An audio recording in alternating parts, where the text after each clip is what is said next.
तो छात्रों, जैसा कि आपको पता है, हाई स्कूल यानी क्लास 10th की मैथमेटिक्स आप पढ़ रहे हैं। आज आपका एक नया अध्याय है जिसका नाम है चैप्टर नंबर 9। भैया इसका नाम क्या है किताब में, जरा मैं देख लेता हूं। आप लोगों को पता है त्रिकोणमिति वाला चैप्टर है ये, ऊंचाई और दूरी ना, ऊंचाई और दूरी क्या कहेंगे, हाइट एंड डिस्टेंस जिसे बोलते हैं, है कॉन्सेप्ट वही। चैप्टर का नाम है त्रिकोणमिति के कुछ अनुप्रयोग। क्या है? त्रिकोणमिति के कुछ अनुप्रयोग। तो सबसे पहले ये छोटे छोटे कॉन्सेप्ट देख लीजिए आधा मिनट में, फिर हम आगे बढ़ते हैं, मुख्य बात करते हैं। इसको आप सभी जानते हैं, दिखाना था नहीं लेकिन मैं दिखा दिया, ठीक है। इसमें कुछ नहीं बताऊंगा इसके बारे में, ये सूत्र है, लिख लीजिए बस, ठीक है। चलिए भाई फिगर देखिए। अब सबसे पहले हम बात करेंगे बच्चों इसमें उन्नयन और अवनमन कोण की। जैसा कि स्क्रीन पे आपको कुछ दिख रहा है, बोलो जल्दी कमेंट करके बताओ आपको क्या दिख रहा है स्क्रीन पर। एक पेड़ टाइप का दिख रहा है ना, लेकिन रेड कलर का ऊपर कुछ घेरा हुआ है उसमें।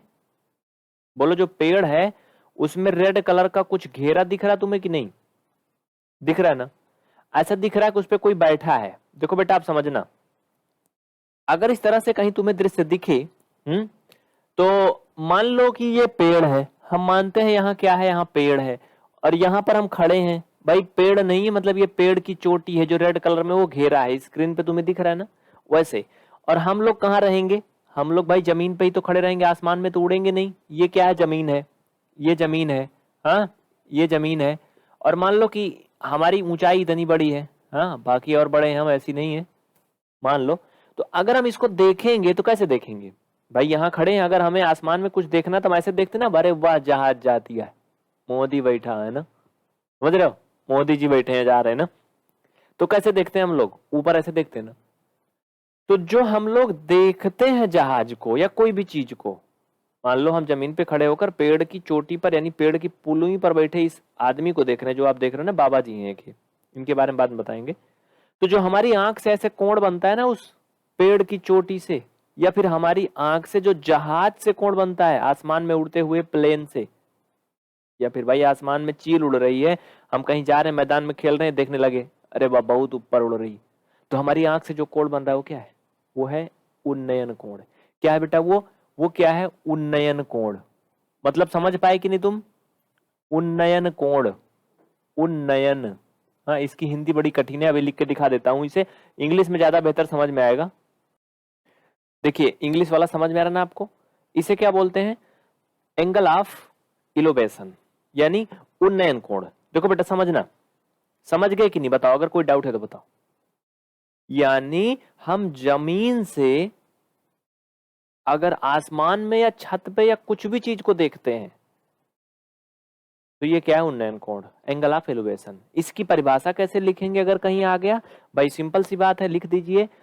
जब हमें किसी वस्तु को देखने के लिए, जब हमें किसी वस्तु को देखने के लिए अपनी आंख को ऊपर उठाकर देखना पड़े, मतलब दृष्टि रेखा को ऊपर ऐसे उठाना पड़े, भैया आसमान में जहाज उड़ रही तो ऊपर उठाना पड़ेगा, तो हमारी आंख से और ऊपर आसमान में स्थित उस वस्तु के बीच में जो कोण बनेगा वो उन्नयन कोण कहलाएगा। लेकिन कोण कहां बनेगा? हमारी आंख पर बनेगा, मतलब आंख से बनेगा। तो कहने का मतलब ये है, एग्जाम्पल अगर हम आपको दिखा दें इसी में, देखो तो जो कोण थीटा है ये क्या है? ये उन्नयन कोण है। क्या है बेटा? ये उन्नयन कोण है, क्योंकि अगर इस पर कोई बंदा बैठा है ऊपर को देख रहा है तो क्या बन रहा है? उन्नयन कोण बन रहा है, ठीक है। एक और देखिए इसका उल्टा, अवनमन कोण। एक बच्ची दिख रही पेड़ पे बैठी, बड़ी खुश लग रही है, लग रहा है कोई जबरदस्ती इसको उस पे बैठा दिया है, कह रहा है थोड़ी देर बैठी रही इसी पे, घर में परेशान करके रखी, खुश लग रही ना ये। अब ये कहाँ देख रही जरा देखो, अरे तुम्हें नहीं देख रही, हमें नहीं देख रही, वो देख रही है सामने अपने नीचे, मतलब कोई होगा वहां नीचे साइड में, उसको देख रही हो, ऐसे देख रही ना, मतलब थोड़ी दूर पे होगा। तो इस बच्ची के आंख से और उस वस्तु से जो कोण बनेगा वो क्या होगा? अवनमन कोण होगा। क्या होगा भैया? लिख लो इधर साइड में, अवनमन कोण होगा। यहाँ पे देख लीजिए और लिख लीजिए, अवनमन कोण, ठीक है। यानी इसकी परिभाषा हम लिख सकते हैं कि जब हम किसी वस्तु को देखने के लिए अपनी आंख को, अपनी दृष्टि रेखा को नीचे झुकाते हैं तो जो कोण बनता है दृष्टि से और उस वस्तु से, वो अवनमन होता है। ठीक है, एंगल ऑफ डिप्रेशन, ये क्या है, अवनमन कोण। समझ गए ना। यानी किसी वस्तु को देखने के लिए अगर हमें अपनी आंख को ऊपर उठाना पड़े, अगर हमें अपनी आंख को ऊपर उठाना पड़े ऐसे, तो वो उन्नयन कोण, और अगर किसी वस्तु को देखने के लिए हम अपनी आंख को नीचे झुकाएं ऐसे, तो हमारी आंख से जो कोण बनेगा वो अवनमन कोण होगा। समझ गए। अब इसे आप समझ गए। अगर बेटा यहां पर कोई कोण बन रहा है जिसका नाम है पी, तो ये पी क्या है, ये अवनमन कोण है, अवनमन कोण है। ठीक है, क्योंकि ये नीचे की तरफ को देख रहा है ऊपर से ना, अवनमन। अगर नीचे से ऊपर देखे तो उन्नयन। उम्मीद है कि आप लोग उन्नयन और अवनमन समझ गए। इसे नोट करिए, मैं सामने से हट गया हूं। बहुत जल्दी करिए, फटाफट आगे बढ़ते हैं। डन। चलिए आगे आगे देखिए क्या दिखाने वाले हैं बच्चों। इसमें एक और भी पॉइंट है, इसे भी समझ लीजिए, फिर हम क्वेश्चन पे चलें। दृष्टि रेखा क्या होती है, लाइन ऑफ साइट, ये भी हो सकता है कहीं आपसे पूछा जाए। देखिए अभी आपने इस चित्र में उन्नयन और अवनमन कोण देखा, तो भैया ये जो दृष्टि रेखा का मतलब जहां से हमारी दृष्टि पड़ रही है, यानी ये क्या है, एसी क्या है, दृष्टि रेखा है। एसी या सी ए इस चित्र में क्या है, दृष्टि रेखा है। कहने का मतलब इसमें हम ऐसे कह सकते हैं कि जहां से हम देख रहे हैं, मान लो यहाँ पे इंसान की आंख है, यहाँ पे क्या है, इंसान की आंख है, हाँ, और ये इधर साइड को देख रही है, तो वही क्या है, दृष्टि रेखा है। जैसे मान लेते हैं कि हम आसमान में उड़ रहे एरोप्लेन को देखते हैं, ऐसे देखेंगे तो हमारी आंख से एक डायरेक्ट किरण बनती है, तभी तो कोई चीज देखेंगे, वो क्या है, दृष्टि रेखा है। समझ गए। अब मुझे उम्मीद है कि इसमें और कुछ बचा नहीं है, डायरेक्ट क्वेश्चन पे चलते हैं आपके। ठीक है, हाँ, एक्सरसाइज 9.1 क्वेश्चन नंबर फर्स्ट, जल्दी करिए, इसको देख लिए आप लोग, क्वेश्चन पे चलिए।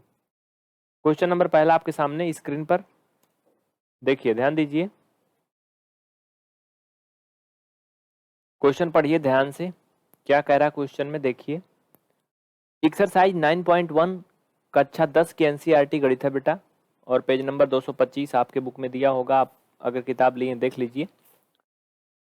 कह रहा कि सर्कस की एक कलाकार, सर्कस की एक कलाकार एक 20 मीटर लंबी डोर पर चढ़ रहा है जो अच्छी तरह से तनी हुई है। आपने अगर सर्कस देखा होगा तो गांव में बहुत सारे मदारी या सर्कस वाले आते हैं, वो लोग एक रस्सी को किसी खूंटी से बांधते हैं या फिर रस्सी को कहीं किसी छत से बांध के उस पर चढ़ते हैं, सर्कस अपना दिखाते हैं, करतब दिखाते हैं, लोग वहीं तमाशा देखते हैं, है ना।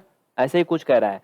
सर्कस की एक कलाकार है जो 20 मीटर लंबी डोर पर चढ़ रहा है जो अच्छी तरह से तनी हुई है, मतलब खींची हुई है, और भूमि में यानी भूमि पर, जमीन पर सीधे लगे खंभे के शिखर से बंधा हुआ है। यानी जमीन पर कोई खंभा है, उसमें से वो रस्सी बंधी हुई है और बांध के ऐसे खींचा हुआ है।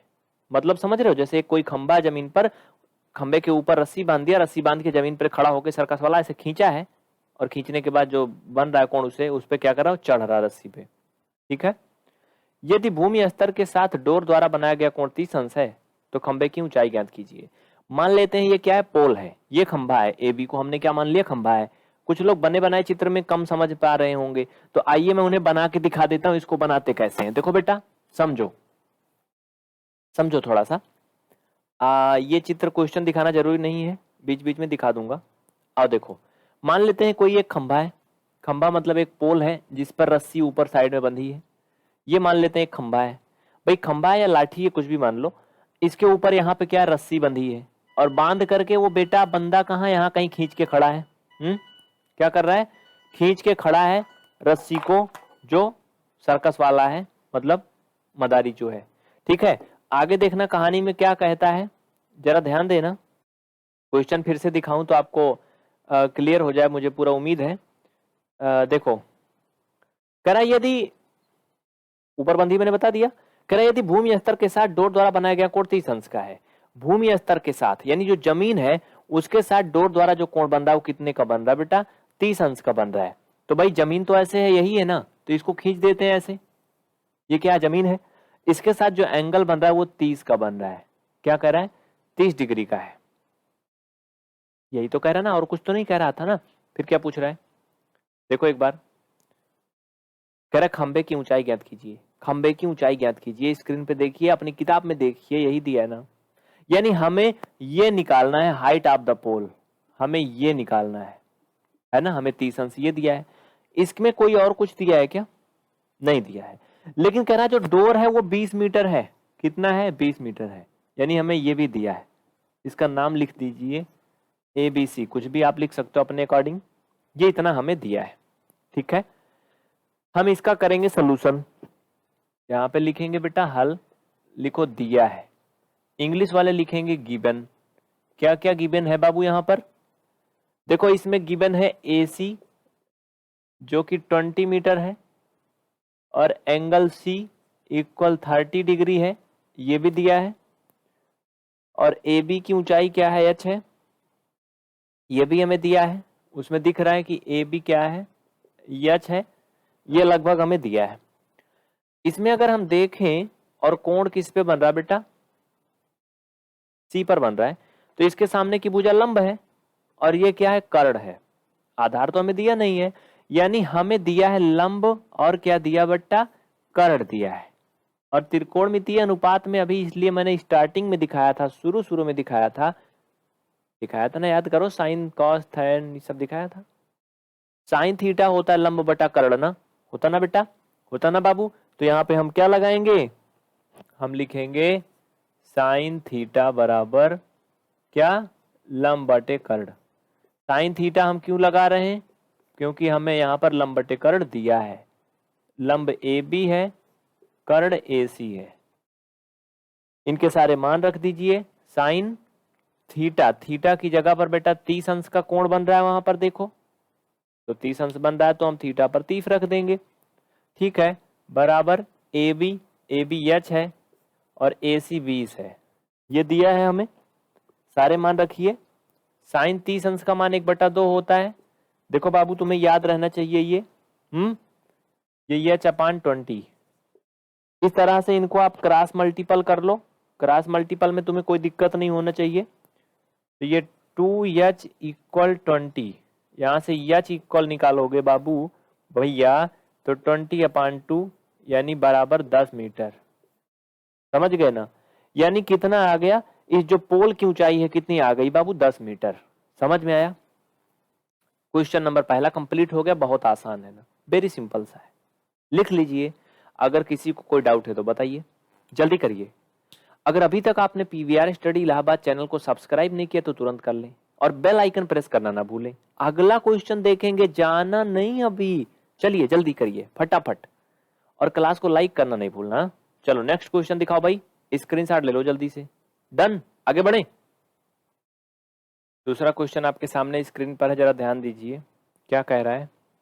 कह रहा आंधी आने से एक पेड़ टूट जाता है और टूटने के बाद क्या करता है? टूट करके नीचे को लटक जाता है, और नीचे लटका हुआ जो भाग है यानी टूटा हुआ जो भाग है वो क्या करता है बाबू? जमीन के साथ छूने लगता है और जमीन से 30 अंश का कोण बनाने लगता है। तो कह रहा पेड़ के पाद बिंदु की दूरी जहां पेड़ का शिखर जमीन को छूता है वो 8 मीटर है। तो पेड़ की ऊंचाई ज्ञात कीजिए। ऐसे समझो, सीधी सी बात है, जैसे आपने देखा होगा गांव से आप लोग बिलोंग करते हैं अक्सर, तो जब आंधी आती है, तूफान आते हैं बड़े बड़े, तो पेड़ अक्सर ऊपर से टूट जाते हैं, कुछ तो नीचे से ही टूट के समतल हो जाते हैं। तो ऐसे पेड़ की बात नहीं हो रही, ऐसे पेड़ जो टूट कर लटक जाते हैं। चलिए मैं आपको फिगर के माध्यम से समझाता हूं, आइए ध्यान दीजिए। देखो बेटा, मान लो एक पेड़ है, इधर साइड में देखो, इधर साइड में समझो। मान लो ये क्या है? एक पेड़ है। ये क्या? एक पेड़ है। अब एक किसी भी चीज का एक पेड़ है, पेड़ ऐसे सीधा रहता है। आंधी आई, खूब तेज से तूफान आया, ये टूट गया। कहां से? यहां से मान लो ये, और इसको थोड़ा बड़ा कर लो।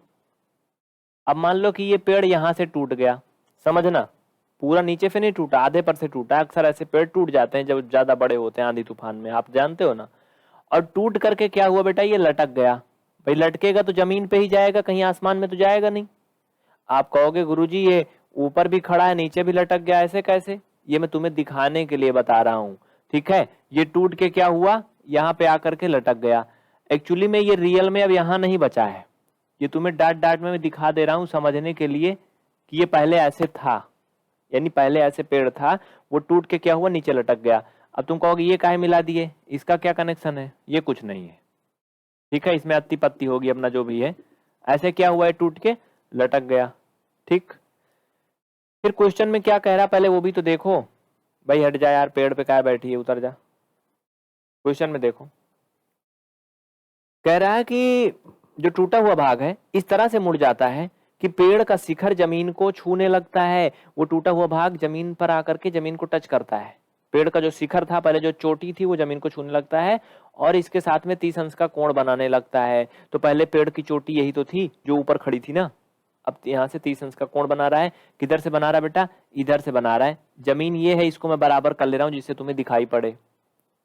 अब इसको थोड़ा साफ कर देता हूँ, नहीं तो इसी में गंदा गंदा लग रहा है तो तुम कंफ्यूज रहोगे, इसलिए थोड़ा सा इसको क्लियर कर देता हूँ। पत्ती उत्ती इसमें से निकाल देता हूँ। ये क्या है, 30 अंश का कोण बना रहा है, ठीक है, कोई डाउट नहीं, नहीं। चलो आगे क्या कहता है, इस तरह से टूट जाता है कि जमीन के साथ में 30 अंश का कोण बनाने लगता है। क्वेश्चन दिखाओ फटाफट। हाँ, कह रहा जहां पेड़ का शिखर जमीन को छूता है, पेड़ के पाद बिंदु की जो दूरी है, पाद बिंदु का मतलब जहां पर पेड़ उगा था, जहां पर पेड़ खड़ा है, वो क्या है, पाद बिंदु है। कह रहा पाद बिंदु से जो पेड़ का शिखर है जहां जमीन को छू रहा है उसकी दूरी 8 मीटर है, ठीक है, आपके किताब में कह रहा बेटा। यानी ये यहाँ पे छू रहा है, ये पेड़ यहाँ खड़ा था, तो ये क्या है, 8 मीटर है। याद रखना, ये क्या है बबुआ, ये 8 मीटर है राजा, ठीक है। और कुछ दिया है नहीं। आगे क्या पूछ रहा है, कह रहा तो पेड़ के टूटे हुए पेड़ की ऊंचाई ज्ञात कीजिए। क्या करना है, पेड़ के टूटे हुए नहीं, पेड़ की ऊंचाई ज्ञात करना है, पूरी पूरी की पेड़ कितना बड़ा था। भाई पेड़ की ऊंचाई का मतलब क्या बाबू, ये जितना खड़ा है इसको भी निकालेंगे और जो टूट गया इसको भी निकालेंगे, यानी दोनों मिला करके क्या बनेगी, पेड़ की ऊंचाई बनेगी। यही तो बनेगी ना भाई, सीधी सी बात है, यही बनेगी। आप लिखिए, यहाँ पे लिखिए हल, हल लिखिए, यहाँ पे सोल्यूशन लिखिए। इसका नाम लिख दीजिए ABC, कुछ भी आप लिख सकते हो, PQR हम लिख देते हैं अपनी सुविधा अनुसार ABC, ठीक है। अब लिखिए पेड़ की ऊंचाई बराबर, पेड़ की ऊंचाई बराबर क्या होगा बेटा, AB धन AC, क्या होगी, AB धन AC। AB धन AC क्या होगी, पेड़ की ऊंचाई होगी, क्योंकि पेड़ सीधा सीधा खड़ा है, टूट के लटक भी गया है, तो दोनों भाग उसका हम जोड़ेंगे, वो क्या होगी, इसकी ऊंचाई होगी, ठीक है। एनी डाउट किसी को, नहीं ना। चलो आगे क्या क्या दिया है, अब लिखिए गिवन, हिंदी में लिख लीजिए दिया है। क्या क्या दिया है बाबू इसमें, सबसे पहले तो हमें BC दिया है, BC 8 मीटर दिया है। और क्या दिया है, कोण C भी 30 अंश का दिया है, एंगल C 30 दिया है। AB और AC हमें निकालना है। भाई AB और AC अगर हमें पता हो जाए तो हम पेड़ की ऊंचाई निकाल लें जो हमें निकालना है, यही तो इसमें का मुख्य था। यानी हमें क्या करना बेटा, AB फाइंड करने हैं, AC भी फाइंड करना है, ठीक है। एक त्रिभुज बना है, लिखिए त्रिभुज ABC में कोण C बराबर 30 अंश। भाई त्रिभुज ABC में कोण C क्या है, 30 अंश है। अब इसमें अगर आप ध्यान दीजिए, हमें क्या निकालना बेटा, AB और AC दोनों निकालना है, तो दोनों तो एक साथ में हो नहीं पाएगा, दोनों तो एक साथ में हो नहीं पाएगा। हम मान लो कि हम AB निकालने की कोशिश करते हैं और इसको मान लेते हैं H है, मान लो कि H है, कुछ भी मान लो आप, कोई दिक्कत नहीं है, हाँ, या फिर ना भी मानो तब भी कोई दिक्कत नहीं है, मान लोगे तब भी कोई दिक्कत नहीं है, ठीक है। यानी फिर हमें क्या क्या मिल जाएगा, ये लंब बटे आधार, अगर उसको H मान लोगे तो क्या मिल जाएगा, लंब बटे आधार। लंब बटे आधार किस में होता है, लाल बटा कक्का सभी पढ़े हो, बुढ़ा गए पढ़ते पढ़ते। लंब बटे आधार बेटा लाल बटा कक्का में tan में होता है ना, इसलिए यहां क्या लिखोगे, tan थीटा इक्वल क्या होता है, लंब बटे आधार, ये हमारा सूत्र है। तो बेटा ये हो जाएगा tan थीटा की जगह पर 30 अंश, क्योंकि वहां पे हमें 30 दिया है, और लंब, लंब मतलब AB, और आधार, आधार मतलब इसका क्या, BC, ठीक है। तो अभी तो हमें फिलहाल यहाँ पर भी मान नहीं रखने चाहिए, क्योंकि हमने ए बी बी सी भी नहीं रखा, तो यहाँ पे अभी सिर्फ थीटा ही रख लो, एक लाइन और बढ़ जाएगा, बाकी डायरेक्टली आपको मान रख देना चाहिए, कोई दिक्कत नहीं। ये समझने के लिए मैं थोड़ा बढ़ा रहा हूं। तो थीटा पे 30 रख देंगे, ए बी का मान एच और बेटा बी सी का मान 8, ये कुछ नहीं दिया था, ठीक है, कोई दिक्कत नहीं है। देखिए यहां पर आप लोग कुछ कंफ्यूज होंगे। कंफ्यूज कहाँ होंगे? कोई कंफ्यूजन नहीं, एच का मान आ जाएगा। 33 अंश का मान क्या होता है बबुआ? 1/√3 होता है ना, 1/√3 इक्वल एच अपान 8। हल कर लोगे यहाँ से तो एच की वैल्यू जो आएगी बेटा निकाल लो, एच बराबर इतना आप जानते हो, क्रॉस मल्टीपल कर दोगे तो √3 यानी 8/√3 आएगा। बोलो आएगा ना? इसमें कोई डाउट है तो बता देना। एच का मान क्या आएगा बेटा? 8/√3। इसे लिख लो फटाफट इतना। अब इतना आप समझदार हो, इसमें कोई दिक्कत नहीं है, क्रॉस मल्टीपल करो, एच का मान आ जाएगा। 10 में पहुंचे हो, चलो जल्दी इतना कर लो, मैं सामने से हट जाता हूं, उसके बाद आगे बढ़ेंगे और फिर हम फटाफट निकालते जाएंगे। जल्दी करिए। हो गया इतना? हम एच का मान लिख सकते हैं 8/√3, यहाँ पे लिख सकते हैं 8/√3, हम लिख दिए। अभी आप लोग कुछ मत करना, अपनी कॉपी में मत गोचना। चलो इसको मिटा के अब ऊपर से दिखाएंगे, ठीक है? मिटाओ इसे। चलिए देखिए यहाँ पर एक चीज ध्यान देना आपको। देखो बाबू यहाँ पे समझना है वो क्या है कि जब हमने इस चित्र में इसको आधार लिया था, इसको लंब लिया था, उस समय हम इसको भी ले सकते थे कर्ण को, क्योंकि हमें ये भी तो फाइंड करना है ना। तो इसको अभी तक हमने क्या माना था भाई? इधर साइड में एच माना था, इसका मान निकाल दिया। इसको आप H1 भी मान सकते हो, कोई दिक्कत नहीं, कुछ भी मान लो। इसको हम H1 मान लेते हैं, या फिर आप कुछ ना मानो तो AC ही निकाल लो तब भी सही है। हमने क्या मान लिया? H1, ठीक है। चलिए निकाल देते हैं। यहां पर लिखेंगे पुनः, जहां तक लिखे थे उसके आगे लिखो, पुनः त्रिभुज ABC में कोण C बराबर 30 अंश। कोण C बराबर क्या होगा बेटा? 30 अंश। तो अब क्या लिखोगे आप? साइन थीटा इक्वल, देखो साइन थीटा क्यों लगाएंगे?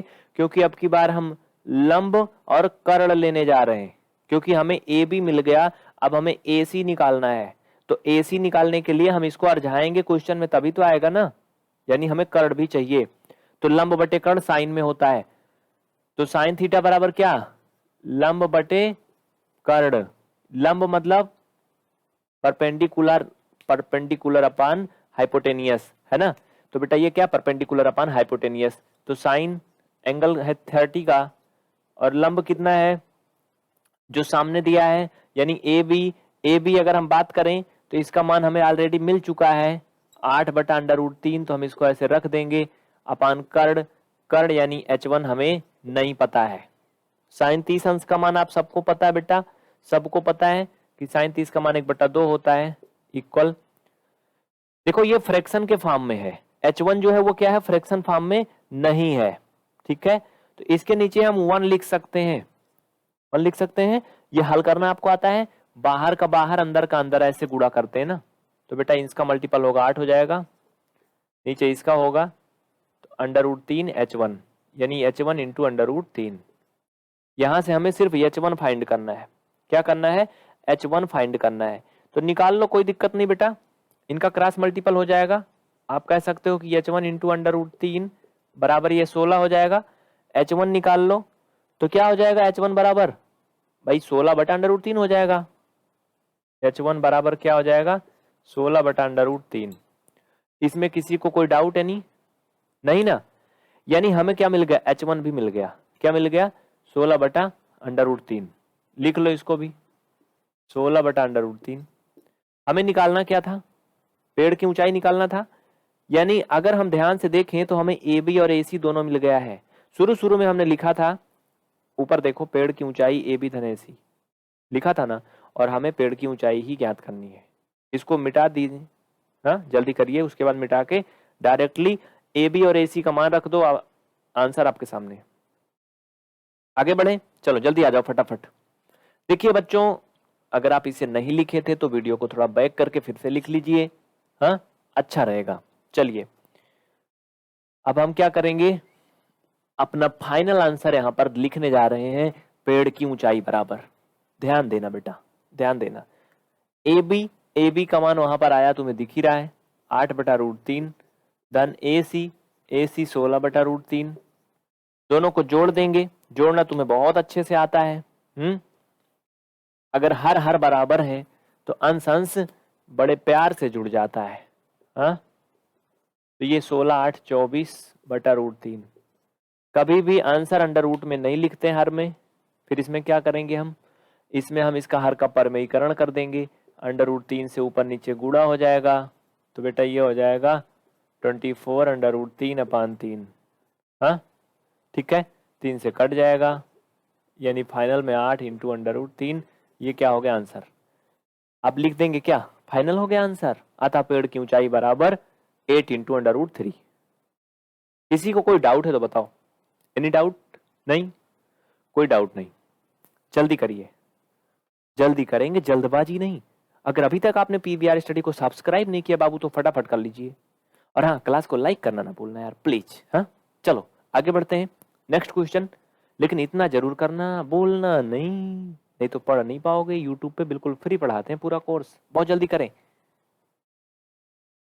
और हाँ, अगर आप कम समय में अच्छे से सीखना चाहते हैं, क्योंकि फ्री कोर्स अगर पूरा पढ़ेंगे थोड़ा टाइम ज्यादा लगता है, कम समय में सीखना चाहते हैं तो PVR स्टडी ऐप डाउनलोड करें और आज ही घर बैठे सीखें थोड़े ही समय में। अगला देखिए क्वेश्चन नंबर तीसरा। देखिए इसमें क्या कह रहा है, पहले तो आप लोग क्वेश्चन को ध्यान से देखेंगे, उसके बाद तब फिर समझेंगे, ठीक है। ध्यान दीजिए, कह रहा है कि एक ठेकेदार आप लोग जानते हो ना, जो काम वाम करवाते हैं। क्वेश्चन पहले स्क्रीन पर आ जाए तब हम पढ़ते हैं, ठीक है। कह रहा है कि एक ठेकेदार बच्चों को खेलने के लिए एक पार्क में 2 फिसलन पट्टी लगाना चाहती है। पार्क मतलब जानते हो, वैसे भी जो लोग बड़े हो गए वो बहुत घूमे पार्क वार्क, साथ में कुछ अकेले घूमते हैं, कुछ साथ में घूमते हैं, उनको बहुत अच्छे से मालूम है।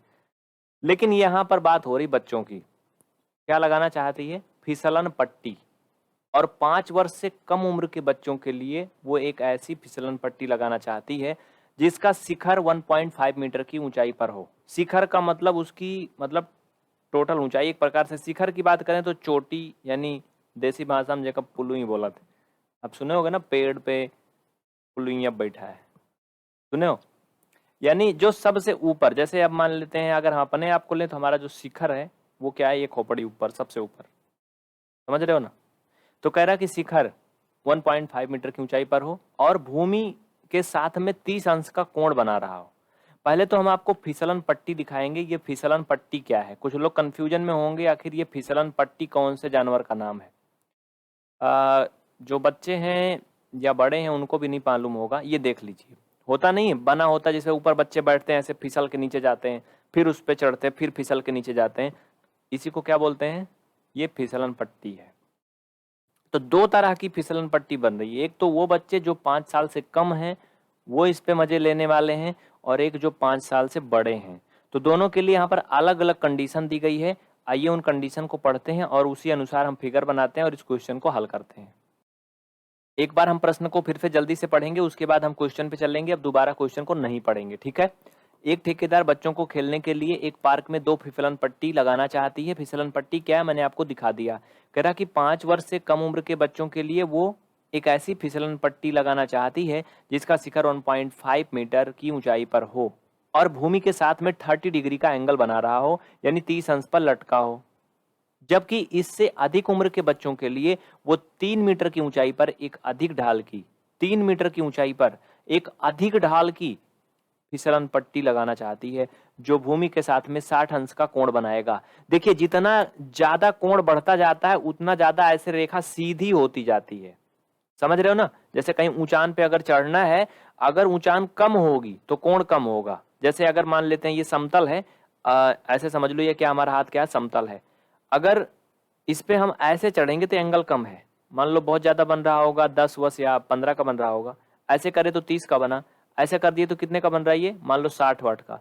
और अगर ये एकदम सीधा हो गया तो कितने का बनेगा, एंगल 90 का बनेगा, मतलब पूरा पूरा समकोण बनेगा, है ना। जहां बहुत ज्यादा ऊंचाई होती है वहां पे कोण कितने का हो जाता है, मतलब वही 50-60 वाट डिग्री कम से कम।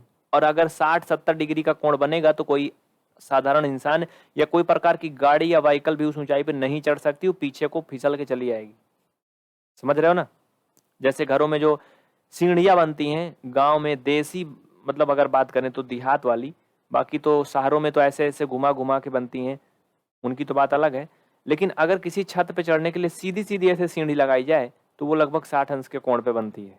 लेकिन उस पर कितना ढाल होता है आप एहसास कर सकते हो, है ना। उस पे से गिरने के बाद सीधा सीधा हाथ पैर सलामत नहीं बचते।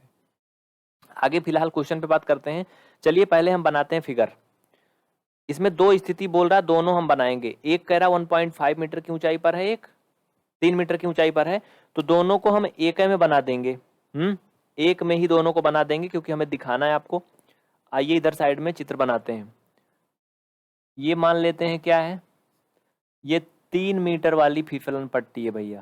क्या है, ये 3 मीटर वाली फिसलन पट्टी है। और आगे समझना, थोड़ा कम बड़ी लग रही है तो इसको और बड़ा कर लेते हैं। इसमें बढ़ाने में कोई घाटा नहीं, नीचे बढ़ा लो ये।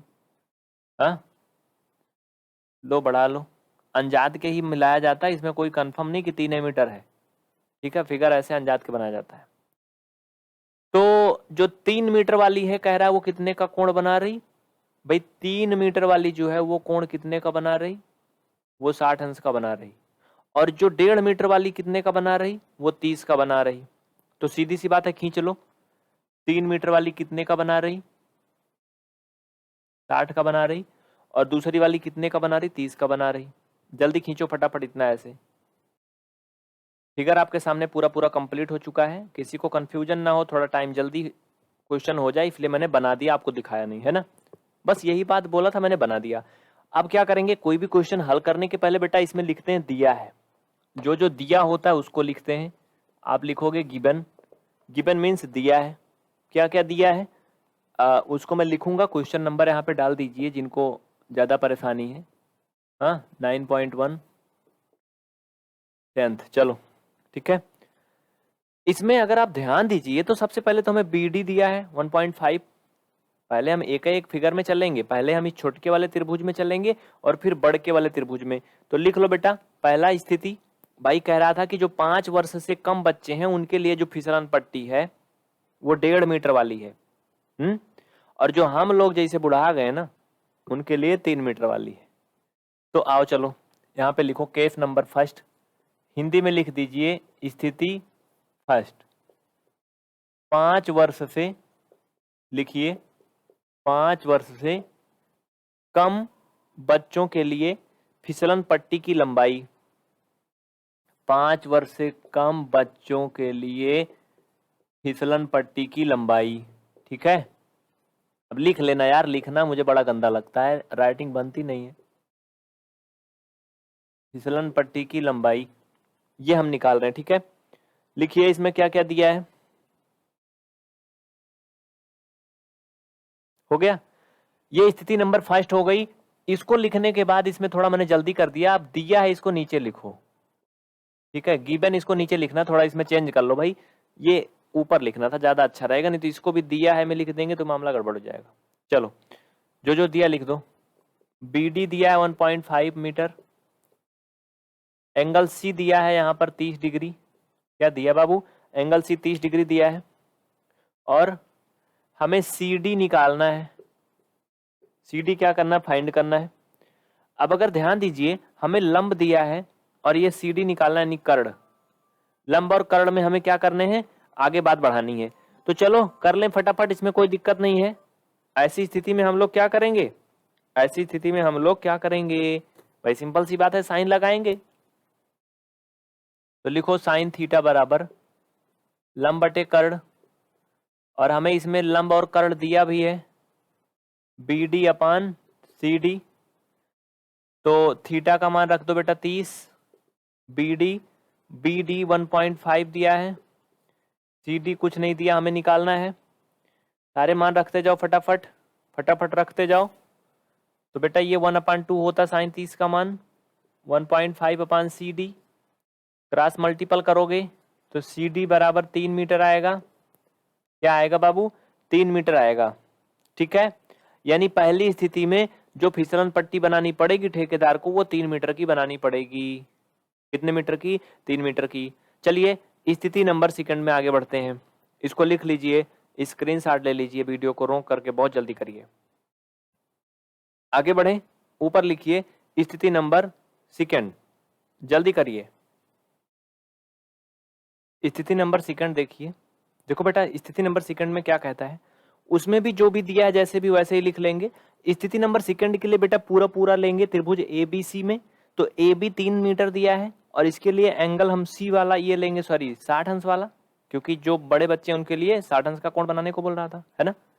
इसको करेंगे, इसके पहले एक इंपॉर्टेंट महत्वपूर्ण सूचना सुन लीजिए, स्क्रीन पर देख लीजिए। हम आपको सावधान करना चाहते हैं, अगर आप या आपके घर में कोई भी ब्रॉडबैंड लगवाने को सोच रहा है पूरे ऑल इंडिया में कहीं भी, तो एयरटेल ब्रॉडबैंड सबसे घटिया है, बिल्कुल भी ना लगवाएं। अभी आप स्क्रीन पे देखिए, हमारे में 8698 रुपए का बैलेंस है, 325 दिन की वैलिडिटी है। हमने 11,316 समथिंग का रिचार्ज करवाया था पूरे पूरे 1 साल के लिए। भाई दिन रात कस्टमर केयर में इनके लगे रहो, केबल वगैरह कट गई कोई सुनवाई नहीं, इंटरनेट नहीं चल रहा है कोई मतलब नहीं, हाँ हाँ बोलेंगे सर बस 2 घंटे में 1 घंटे में हो जाएगा, होता कुछ नहीं है। टाइम बर्बाद करना है तो लगवा लीजिए, पैसा टाइम सब बर्बाद होगा। हम आपको सुझाव दे रहे हैं, फीडबैक दे रहे हैं, सावधान कर रहे हैं, क्योंकि आप हमारे सबसे कीमती स्टूडेंट हैं। धन्यवाद। चलिए क्वेश्चन पे चलते हैं।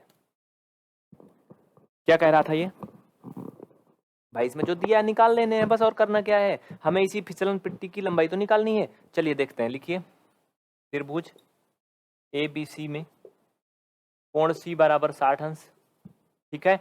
देखो बेटा, इसमें लंब दिया है यानी हमें AB दिया है, और कर्ण हमें निकालना है, यानी लंब और कर्ण की बात हो रही है, तो हम इसमें लगाएंगे साइन थीटा। तो साइन थीटा बराबर क्या, लंब बटे कर्ण। देखो बेटा, थीटा का मान तो तुम्हें पता है 60 है, लंब यानी सामने की भुजा कौन सी है, AB का मान कितना है 3, और कर्ण AC हमें नहीं दी है, तो हम इसका मान निकाल लेंगे। चलो फटाफट, इसका मान √3 होता साइन 60 का, 3/AC। तिरछा गुणा कर लो, इसमें 3 कहाँ से आ गया, क्योंकि वो दिया था, ठीक है। √3/2 होता है इसका मान 60 वाले का। तिरछा गुणा कर लीजिए, इधर साइड आइए निकाल लेते हैं। तो देखो बेटा, इसका गुणा करोगे आप, एक में मल्टीपल करोगे ना, ये हो जाएगा AC इंटू √3 बराबर 6। इसमें कोई दिक्कत नहीं है, तो यहाँ से हम AC निकालेंगे तो 6/√3 आएगा। अब देखिए यहाँ पर जो √3 है ना बेटा, वो नीचे आंसर में हर में जा रहा है, और हर में कभी भी आंसर में इस तरह से अंडर रूट लगा के नहीं लिखते हैं। तो इसे ऊपर करने के लिए हम क्या करेंगे, हर का परमेयीकरण करेंगे। तो √3 से ऊपर नीचे दोनों में गुणा कर देंगे, तो नीचे से √3 यानी रूट हट जाएगा, तो 6 इंटू √3 बटा नीचे 3 आ जाएगा, क्योंकि 3 का जब 3 में गुणा होता अंडर रूट है दोनों में, तो ये 3 ही बचेगा, 2 आएगा, ये कट जाएगा, यानी AC बराबर कितना आएगा, 2√3। इसमें किसी को कोई डाउट नहीं ना, यानी जो इसकी फिसलन पट्टी की लंबाई होगी बेटा वो कितना होगी, 2√3, ठीक है। और इसकी वाली की क्या आई थी, अभी अभी आपने देखा था, मैंने निकाला था 3 मीटर आई थी ना, समथिंग यही तो आई थी ना, 3 आई थी ना, यानी इसकी कितना होगी, छोटे बच्चों वाली 3 होगी, कितना होगी 3 मीटर, और बड़े बच्चों वाली 2 इंटू √3 मीटर, ठीक है। कमेंट करके बताइएगा इन दोनों में कौन सी फिसलन पट्टी ज्यादा लंबी होगी। लिख लीजिए, स्क्रीनशॉट ले लीजिए, आगे बढ़ते हैं, बहुत जल्दी करिए। ये क्वेश्चन आपका तीसरा कंप्लीट हुआ।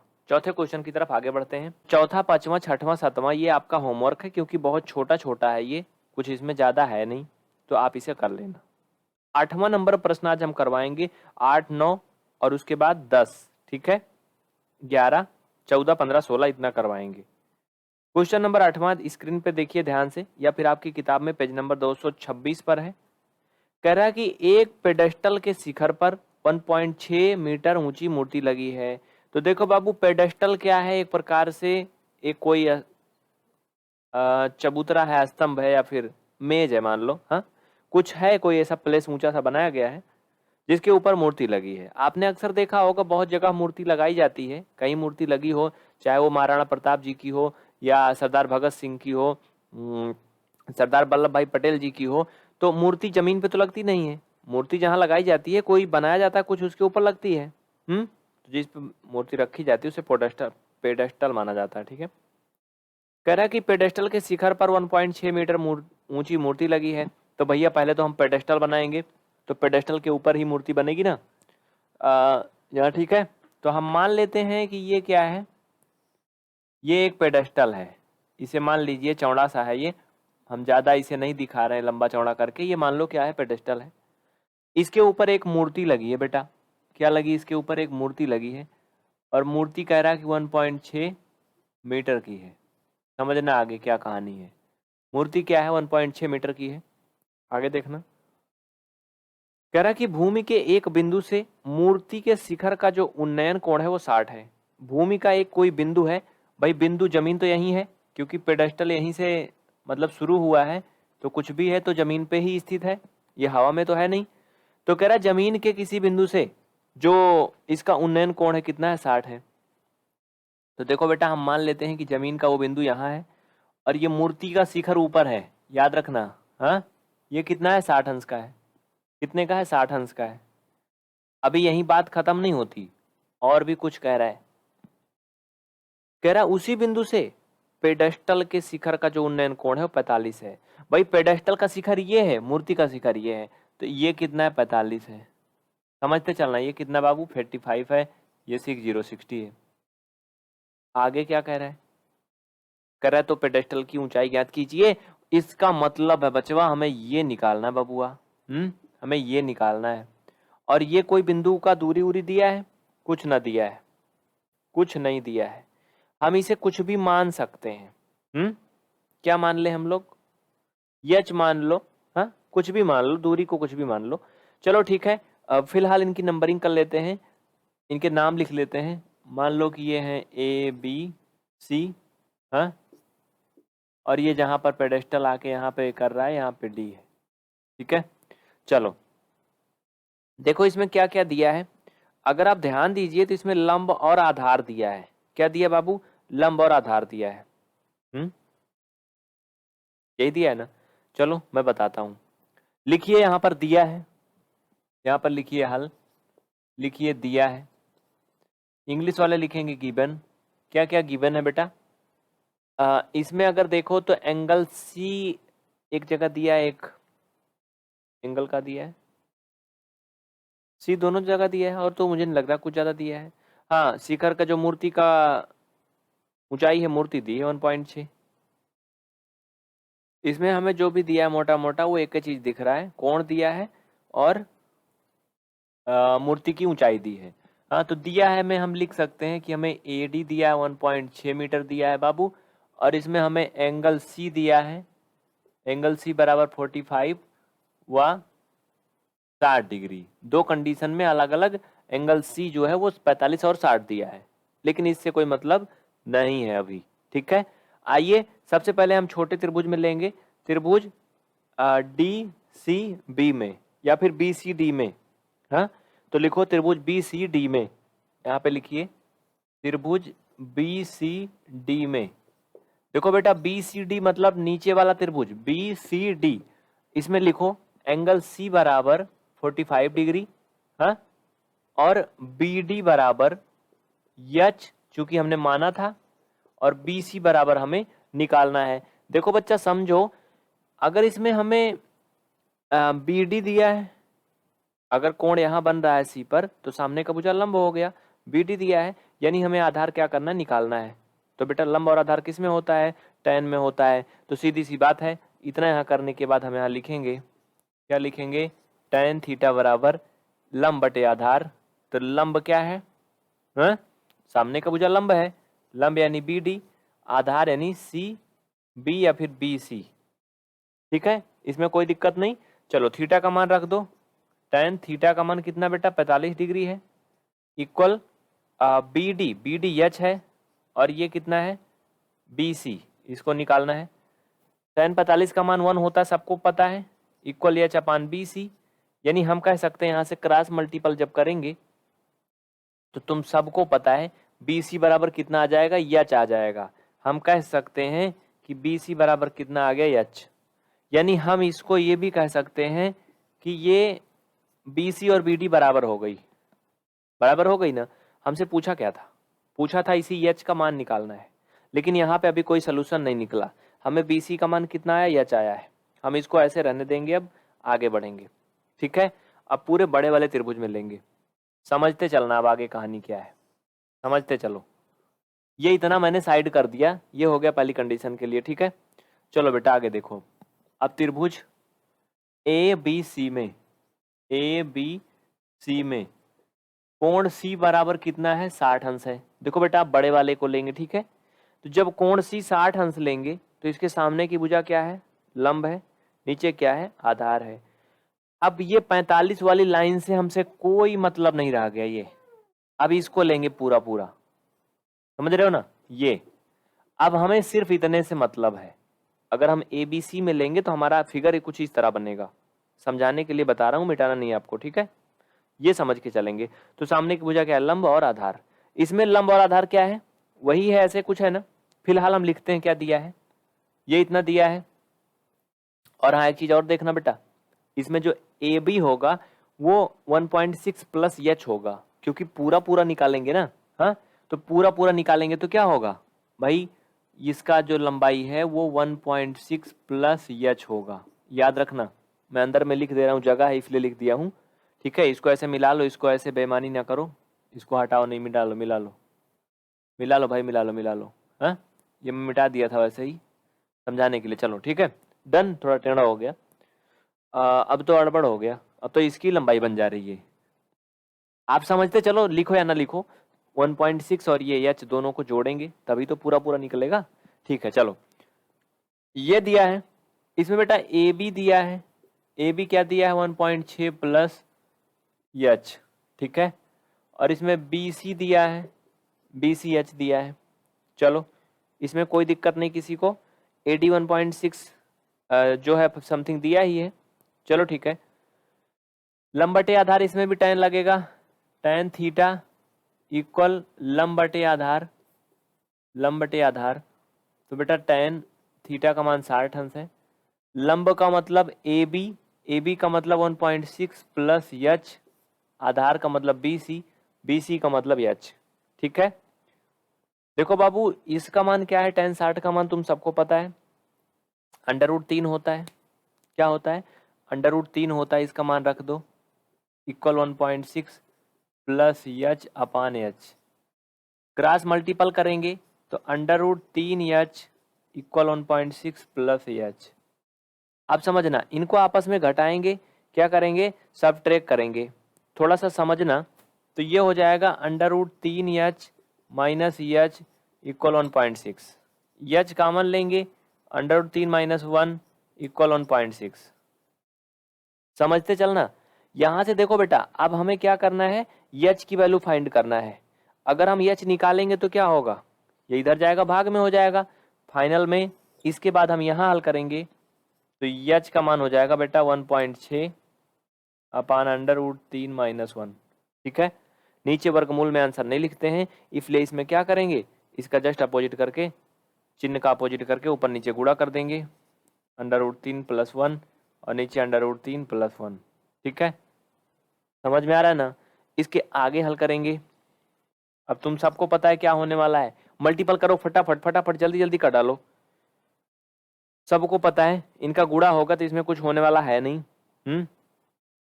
तो ये हो जाएगा 1.6 इंटू √3 और प्लस का 1। नीचे देखो ये प्लस माइनस बन गया, a plus B A minus B, A का स्क्वायर माइनस बी का स्क्वायर, यानी √3 का स्क्वायर 3 हो जाएगा, माइनस b मतलब 1, यानी 3 माइनस 1। कहने का मतलब क्या आएगा, 2 आएगा। बस हो गया फाइनल, हल कर लो। इसको देखो बेटा, घटाएंगे तो 2 आएगा। आगे जगह मुझे कम लग रही ना, लेकिन मैं यहाँ से कर सकता हूँ, इतनी जगह है, ठीक है। तो ये हो जाएगा 1.6 √3 और प्लस का 1 अपान नीचे 2। समझते चलना, मैं स्टेप बाय स्टेप बता रहा हूँ। यहाँ के बाद में यहाँ लिखा है मैंने, यहाँ के बाद आगे यहाँ लिखा है, और यहाँ के बाद फिर यहाँ लिख रहे हैं। अब 2 से ये कटेगा बेटा, तो ये आएगा 0.8 और √3 धन 1। ये इतना आंसर हो गया, इसके आगे इसमें कुछ नहीं होगा। समझ में आया। इस तरह से आपका क्वेश्चन नंबर ये 8वां खत्म हुआ। कोई डाउट है तो बता दीजिए मुझे जल्दी से, मैं सामने से हट गया हूँ, एक बार फिर से बता देता हूँ। पहले हमने यहाँ से हल किया, जो लाइन इधर साइड खींची है तिरछा मिर्छा, इसके इधर वाला सब किया, बाई साइड वाला। उसके बाद दूसरे त्रिभुज के लिए यहाँ ऊपर से हल किया, यहाँ तक एच का मान यहाँ इतना आया है। फिर यहाँ से हम इसको ले जाके इधर साइड हल किए हैं इतना, और फिर इधर आगे गए हैं, ठीक है। और फिर नीचे आए हैं यहाँ तक, और यहाँ के बाद फिर इसको लिखे। हो गया, कोई दिक्कत तो बता दीजिए, नहीं ना। चलें अगला, नेक्स्ट क्वेश्चन देखिए, ध्यान दीजिए अगला। 10वां क्वेश्चन दिखा दें, लेकिन उसके पहले आपको सावधान करना चाहेंगे कि अगर आपके घर में कोई भी ब्रॉडबैंड यूज करना चाहता है तो एयरटेल के बारे में बिल्कुल ना सोचें। लगभग 11,500 हमारे इसमें बर्बाद हुए हैं। आप देख पा रहे हैं स्क्रीन पर, अभी भी लगभग 8698 रुपये बचे हैं, लेकिन सर्विस पूरी तरह से भ्रष्ट है। 325 दिन की वैलिडिटी बची है, केबल वगैरह कट जाती है, कोई इशू आता है तो इनके पीछे एक लोग की ड्यूटी लगानी पड़ती है। परेशान रहोगे, कोई सुनवाई जल्दी नहीं करते हैं। बाद में समस्या का समाधान करेंगे, लेकिन आपको बहुत परेशान होना पड़ेगा, इसलिए इसका प्रयोग बिल्कुल भी ना करें। सावधान रहें और परेशान ना हो। ये एक फीडबैक है हमारी तरफ से, आपको दे रहे हैं, क्योंकि हम पिछले 2 साल से एयरटेल ब्रॉडबैंड, एयरटेल डीटीएच और एयरटेल मोबाइल के उपभोक्ता रह चुके हैं और इनसे परेशान हो गए। धन्यवाद। अगला क्वेश्चन देखिए। प्रश्न आपके सामने स्क्रीन पर दिख रहा है, जरा ध्यान से देखिए, पढ़िए और कोशिश करिए। कह रहा है कि एक 80 मीटर चौड़ी सड़क के दोनों ओर आमने सामने, मतलब फिर से समझना, दोनों ओर आमने सामने समान लंबाई के 2 खंभे लगे हैं। मतलब एक सड़क है जिसकी चौड़ाई 80 मीटर है, मतलब काफी लंबी चौड़ी सड़क है, और इस सड़क के दोनों तरफ, आपने देखा होगा कोई रोड होता है तो दोनों तरफ क्या होता है रोड के, या तो नाली होती है, खंभे वगैरह होते हैं। वैसे क्या कर रहा है, सड़क के दोनों तरफ एक समान लंबाई के खंभे लगे हैं। इन दोनों खंभों के बीच सड़क के एक बिंदु से खंभों के शिखर का जो उन्नयन कोण है वो 60 अंश का और 30 अंश का है। यानी एक खंभे का जो कोण है एक खंभे से वो कितने का है, 60 का बन रहा है, और एक का क्या बन रहा है, 30 का बन रहा है। तो भाई सीधी सी बात है, जिधर कोण 30 अंश का बन रहा है और जिधर 60 अंश का बन रहा है, दोनों में अंतर है। यानी जो बिंदु है, जिस बिंदु से कोण बन रहा है, वो 60 अंश वालों के पास होगा, क्योंकि जितना ही खंभे के पोल के पास होगा वो बिंदु, उतना ही कोण सीधा बनेगा और ज्यादा का बनेगा, 60 का या 80 का या 90 का। 90 का मतलब तो उसी खंभे के जस्ट पास हो जाएगा, क्योंकि स्ट्रेट बनेगा। समझ रहे हो? तो चलिए हम मान लेते हैं कोई एक सड़क है। सड़क, भाई आपको पता है इसमें कोई दिक्कत नहीं, सड़क तो हर कोई जानता है। देखो मैं दिखाता हूँ, फिगर पहले देख लो फिर बताऊं। देखो इधर साइड दिख रहा ना बेटा, दिख रहा ना बाबू, यहाँ तक दिख रहा है?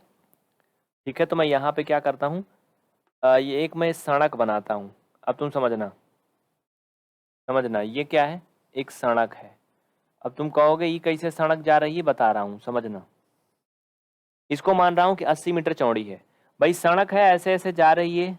हाँ, अब कहोगे ऐसे कैसे जा रही है, अरे ऐसे जा रही है, ऐसे सड़क ऐसे ही तो जाती ना। मैं इसको अभी पार्ट पार्ट में बना रहा हूँ, सड़क अभी बनी नहीं है। ऐसे जा रही सड़क, कहाँ को जा रही है, ऐसे ऐसे जा रही। कुछ समझ पाए? ये सड़क है, इस पे ऐसे गाड़ी जाती है, ऐसे सर, समझ गए ना? अरे नीचे को भी गई है सड़क, कहीं खत्म नहीं है, ऐसे गई है। ये तो मैं पार्ट पार्ट बना दिया सड़क का, बस। ये क्या, पूरी पूरी सड़क है। तो क्या है ये सड़क, कितनी चौड़ी है, 80 मीटर। अब आगे की कहानी समझना। इस सड़क के दोनों तरफ क्या है बेटा, खंबा लगा है। खंबा मतलब पोल। अब ये कोई 3D आकृति तो है नहीं कि तुम्हें मैं खंबा ऐसे ऐसे दिखा दूं निकाल के, ये 2D है। तो इसलिए इसमें जो खंबा वगैरह भी दिखाएंगे आपको, वो केवल आपको अपने मानसिक बुद्धि के आधार पर समझना पड़ेगा। हाँ, कैसे है मैं थोड़ा दिखा देता हूं, देख लो।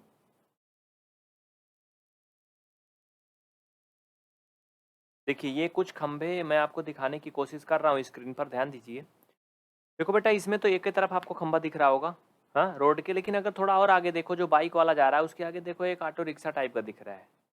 दिख रहा है, बोलो हाँ। उसके तरफ देखो अगर, तो खंभा दोनों तरफ है।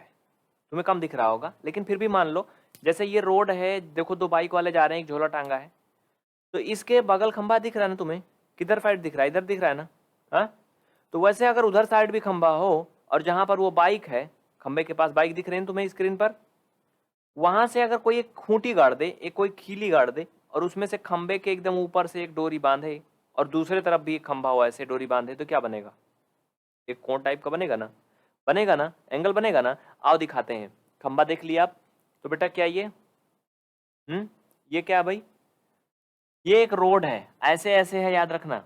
इधर साइड क्या, दोनों साइड एक खंबे हैं, तो हम मान लेते हैं ये खंबा है इधर साइड में, इधर साइड में भी क्या है बेटा, ये खंबा है।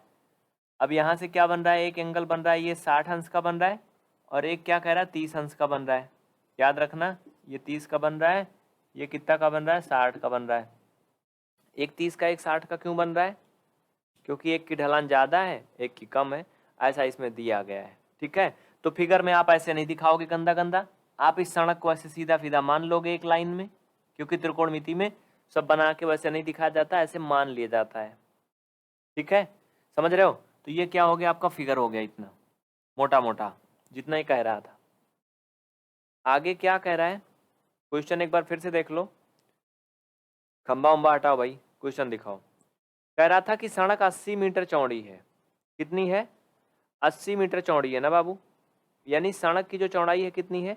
80 मीटर है। आओ देखते हैं। इसको थोड़ा छोटा करके भाई रख दो क्वेश्चन को, अभी हमें परेशान ना करो। हाँ आओ, ये कितना है? ये 80 मीटर चौड़ी है रोड। ठीक है, इनके अभी कोई नाम नहीं दिए गए हैं, इनके नाम हम अपने अकॉर्डिंग लिख लेंगे, कुछ भी लिख लो, ABCDE। हाँ चलो इनके नाम लिख लेते हैं, ABCD और E। ओके, कोई दिक्कत नहीं किसी को, कुछ भी नाम कहीं भी लिख सकते हो। अब देखिए कह क्या रहा था, कह रहा कि खंभों की ऊंचाई और खंभों से बिंदु की दूरी ज्ञात कीजिए।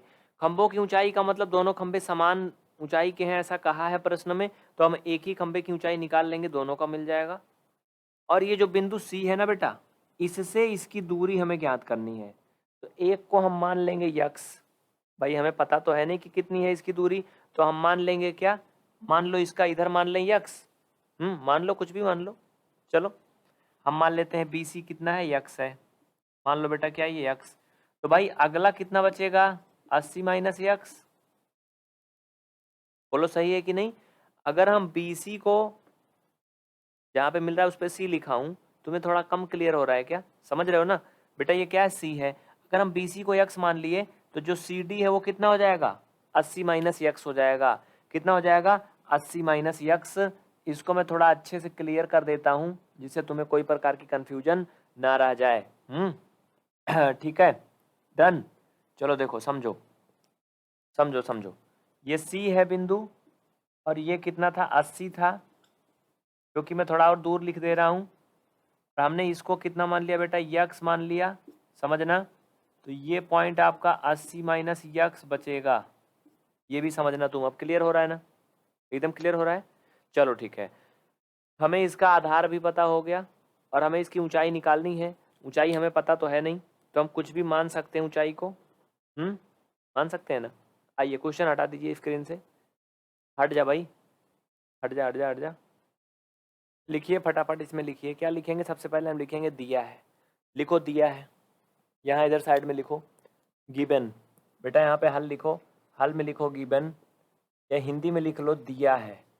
क्या क्या दिया है, AB व CD दो खंबे, ये हमें दिया है। ऐसा कह रहा था ना कि दो खंबे हैं जिनके नाम हमने AB व DE रखा है, सॉरी उधर साइड DE है, तो आप इसे CD नहीं बल्कि DE लिखोगे। ठीक है, और बेटा इसमें क्या दिया है, BD 80 दिया है, ये भी आप लिखोगे। BD कितना दिया है, 80 मीटर दिया है। यहाँ से अगर हम BC निकालेंगे तो यक्स है, BC कितना है, यक्स मीटर। और इसी तर्ज पे अगर हम CD निकालें तो 80 माइनस यक्स मीटर, ये हमें क्या है, दिया है। इसमें किसी को कोई आपत्ति नहीं।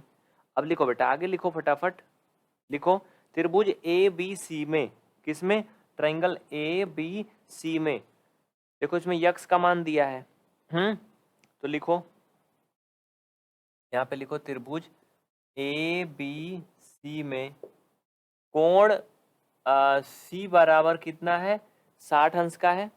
ठीक है, इसमें एक चीज आपको ध्यान देने लायक है, कोण C कितना है, 60 है, और हमें ये निकालना है, यानी इसमें हमें लंब और आधार कुल मिला के इतना ही लग रहा। मालूम कर्ण के बारे में कुछ पता है नहीं, तो हम क्या करेंगे, AB निकाल लेंगे। ठीक है, तो बेटा लंब और आधार tan में ही होता है, तो tan थीटा बराबर क्या हो जाएगा, लंब बटे आधार। इसमें कोई डाउट होगी तो बता देना बिल्कुल भी। बेटा देखो थीटा का मान 60 अंश रखोगे क्योंकि कोण 60 दिया है, और लंब, भाई यहाँ पर अगर कोण बनेगा तो सामने की भुजा लंब होगी, परपेंडिकुलर होगी, जो कि AB है, तो हम AB रख देंगे। और आधार कुछ नहीं है, यक्स था तो मैंने यक्स रख दिया। tan 60 का मान √3, इसके नीचे 1 छुपा देंगे, AB अपान यक्स। इसमें किसी को कोई डाउट, नहीं ना। ए बी का मान निकाल लेंगे बाबू यहाँ से। ए बी अगर हम निकालेंगे तो ये आएगा √3 इंटू यक्स, √3x बोल सकते हैं। ठीक है, ये इक्वेशन नंबर फर्स्ट हो गया। ये पहली कंडीशन से हमने समीकरण 1 प्राप्त कर लिए। ठीक है बेटा, अब अगले ट्रायंगल में आ जाओ, ट्रायंगल सी डी ई में। ठीक है, इसी में लगे हाथ आ जाओ, बिल्कुल भी देर ना करो। यहाँ पे लिखो, अब त्रिभुज सी डी ई में, इसमें लिखो बेटा कोण सी बराबर 30 अंश। इसमें भी दिया है आपको सी डी बराबर 80 माइनस यक्स मीटर। क्या दिया है? 80 माइनस एक्स मीटर। इसमें कोई डाउट नहीं ना? थोड़ा ये गंदा लिखा है, इसे थोड़ा सही कर लो। 80 माइनस कितना? X metre. और क्या करना है हमें? जरा ध्यान देना और समझने की कोशिश करना। समझना। क्या दिया है, क्या करना है हमें? तो वही ऊंचाई निकालनी है। चलो चलो रखते हैं। इसमें भी लंब और आधार एकदम सेम टू सेम वही है, तो इसमें भी क्या लगाएंगे बेटा? इसमें भी हम लोग लगा देंगे tan ना। लिखो, इसमें डायरेक्टली सूत्र लगा देते हैं, tan 30 अंश इक्वल, देखो लंब बटे आधार। लंब है DE, क्या है बेटा? DE। आधार है आपका CD, CD का मान है 80 माइनस यक्स मीटर। tan 30 का मान 1/√3 होता है। इसमें किसी को एनी डाउट नहीं ना? चलो आगे फटाफट चलते हैं, बढ़ते हैं जल्दी जल्दी से। चलो भाई, tan 30 का मान रख दिया। आप देखो आगे, इसमें ध्यान दीजिए, क्रॉस मल्टीपल करके आप DE का मान निकाल लीजिए, कोई बहुत बड़ी बात तो है नहीं। ठीक है बेटा, तो चलो ये इसका मान मैंने रख ही दिया, इसको एक बार ऐसे लिख लेंगे, DE/80 minus x, cross multiple करेंगे तो इसके साथ में क्या हो जाएगा? मल्टीपल हो जाएगा। यानी फाइनल में अगर DE बोलें तो बेटा ये हो जाएगा 80 माइनस यक्स/√3। इसमें कोई डाउट नहीं ना? एनी डाउट नहीं? देखो AB जो है वो DE के बराबर है। क्या है बेटा? AB जो है वो DE के बराबर है ना? तो इसे हम लिख सकते हैं AB बराबर 80 माइनस यक्स/√3। ऐसा इसलिए क्योंकि AB इक्वल DE। ऐसा इसलिए किया जा सकता है क्योंकि ये बराबर है। ठीक है, बराबर कैसे है भाई? AB ये है, वो DE है, और दोनों कह रहा था खंभे समान ऊंचाई के हैं, दोनों बराबर हैं, इसलिए हम ऐसा कर सकते हैं। और ये आपका हो जाएगा बेटा इक्वेशन नंबर सेकेंड। क्या हो जाएगा? Equation number second. Equation number first, equation number second, दोनों में देखो अगर एक पक्ष बराबर है ना? आप लिखिए समीकरण 1 व समीकरण 2 से, इसको मैं मिटाऊंगा, दोनों मिटा के दोनों इक्वेशन क्या करेंगे? आपस में बराबर कर दिए जाएंगे। ठीक है, तो इनका बायां पक्ष बराबर है, दाहिना पक्ष भी आपस में बराबर हो जाएगा। ठीक है, ठीक है बेटा, तो चलो लिख लो फटाफट। समीकरण 1 व 2 से लिखा, समीकरण 1 व 2 से। ठीक है, डन। बराबर करो फटाफट, √3x को दूसरे वाले के बराबर करो। ठीक है, चलो आओ आओ फटाफट आओ। √3x इक्वल, ये बराबर हो जाएगा 80 माइनस यक्स/√3। इसमें किसी को कोई दिक्कत, कोई परेशानी नहीं ना? इनका क्रॉस मल्टीपल कर लो बेटा, ऐसे तिरछा तिरछा गुणा कर लो 1 लिख के। ये हो जाएगा आपका 3x बराबर 80 माइनस यक्स, यहाँ से 3x प्लस यक्स इक्वल 80, यानी 4x इक्वल 80। तो हम कह सकते हैं यक्स इक्वल 80/4 और 20, यानी यक्स बराबर कितना आ जाएगा? 20 मीटर। कितना आ गया बेटा? 20 मीटर। कोई डाउट यानी नहीं ना? कितना आ गया? 20 मीटर ना? यानी हम कह सकते हैं कि इसकी जो दूरी थी वो क्या थी बेटा? 20 मीटर थी। जो पहली बिंदु की दूरी थी रोड के खंभे से वो कितना थी? 20 मीटर थी। ठीक है, समझ में आया? अतः खंभे से बिंदु की दूरी कितना? 20 मीटर हो गया। ठीक है, अब यहाँ पे और अभी लिखोगे आप, दूसरे खंबे से, भाई 2 खंबे थे ना, दूसरे खंबे से बिंदु की दूरी, दूसरे खंबे से बिंदु की दूरी 80 minus x equal 80 minus x का मान 20 बराबर 60 मीटर। यानी पहला खंभा 20 मीटर की दूरी पर था। कितना था बेटा? पहला खंभा 20 मीटर की दूरी पर था और दूसरा 60 मीटर की दूरी पर था। भाई टोटल सड़क 80 मीटर चौड़ी थी ना, 80 मीटर चौड़ी थी, तो एक 20 मीटर की दूरी पर था, एक 60 मीटर की दूरी पर था। 20 और 60 80 होता है। ठीक है, और क्या पूछा था? खंबे की ऊंचाई पूछा था। खंबे की ऊंचाई पूछा था ना। चलो ठीक है, कोई दिक्कत नहीं। लिखो x का मान समीकरण 1 में रखने पर रख दीजिए। x का मान समीकरण 1 में रखने पर, तो समीकरण 1 कितना आया था बाबू? ए बी इक्वल √3 यक्स आया था। यक्स का मान रख लो भैया, 20 आया था। तो ये फाइनल में ए बी इक्वल 20 इंटू √3 हो जाएगा मीटर। ये क्या है? ये खंबे की ऊंचाई है। ठीक है, कोई दिक्कत नहीं, कोई डाउट नहीं। इसको इतना आप लोग लिख लिए होंगे, मुझे उम्मीद है पूरा कि आप समझ गए। अगर कोई डाउट है तो बताइए। नहीं ना? आगे बढ़ें। तो इस तरह से आपका ये क्वेश्चन नंबर कंप्लीट होता है। क्वेश्चन नंबर कौन सा था बेटा? 10वां था। अगर कोई डाउट है तो बताइए, निसंकोच आप कमेंट करिए। नहीं डाउट है तो आगे देखते चलिए। अगला क्वेश्चन नंबर 11 आपके सामने आ रहा तुरंत, बस कुछ ही क्षण में। जल्दी करिए, इसे लिख लीजिए, नोट कर लीजिए। अगला क्वेश्चन बहुत जल्दी आपके सामने। और क्लास को लाइक जरूर करना बाबू, बिल्कुल नहीं भूलना, तुरंत लाइक कर दो फटाफट। क्वेश्चन नंबर 11 दिखा दें छात्रों, उसके पहले आपको एक जानकारी बता दें कि बहुत से छात्र परेशान हैं जिनको गणित नहीं आती बेटा। वो स्क्रीन पर देखिए दिया गया डिटेल ना, नीचे नंबर भी चल रहा है। आप बिल्कुल जीरो लेवल से मैथ सीख सकते हैं, तो आज ही इस कोर्स को ज्वाइन कर लें एक बार। एकदम जीरो लेवल से सीख सकते हैं। 10 तक का पूरा कंप्लीट कोर्स मिल जाएगा मात्र 502 रुपये में। इस समय 50% का डिस्काउंट चल रहा है। ठीक है, नीचे नंबर पर संपर्क करिए। 502 रुपये में कक्षा 1 से 10 तक का पूरा कंप्लीट बेसिक मैथ सोल्यूशन, तो ज्वाइन जरूर कर लीजिए। ठीक है, बाकी फ्री पढ़ना तो यूट्यूब पे पढ़ते रहिए। चलिए क्वेश्चन नंबर अगला, बहुत जल्दी ध्यान दीजिए। कॉपी पेन लेके बैठे हो कि नहीं? नोट कर रहे हो ना? मिस्टर मनीष कुमार, प्रिया सिंह, सरोज कुमार, अनुज, रविशंकर, साक्षी कुमारी, ये सब कमेंट्स आ रहे हैं, बहुत परेशान है भाई। परेशान ना रहो यार, देखो सबका नाम नहीं लिया जा सकता। हाँ, परेशान ना रहो। चलो क्वेश्चन पे आओ। प्रश्न देखिए, बहुत ही प्यार से देखिए, देखिए मगर प्यार से। कह रहा है कि एक नहर के एक तट पर एक टीवी का टावर ऊर्ध्वाधर खड़ा है। नहर जानते हो जिसमें पानी बहता है। तट मतलब होता है किनारा। एक नहरिया के किनारे कहा बेटा टीबी का एक टावर खड़ा है। ऊर्ध्वाधर मतलब एकदम सीधा खड़ा है।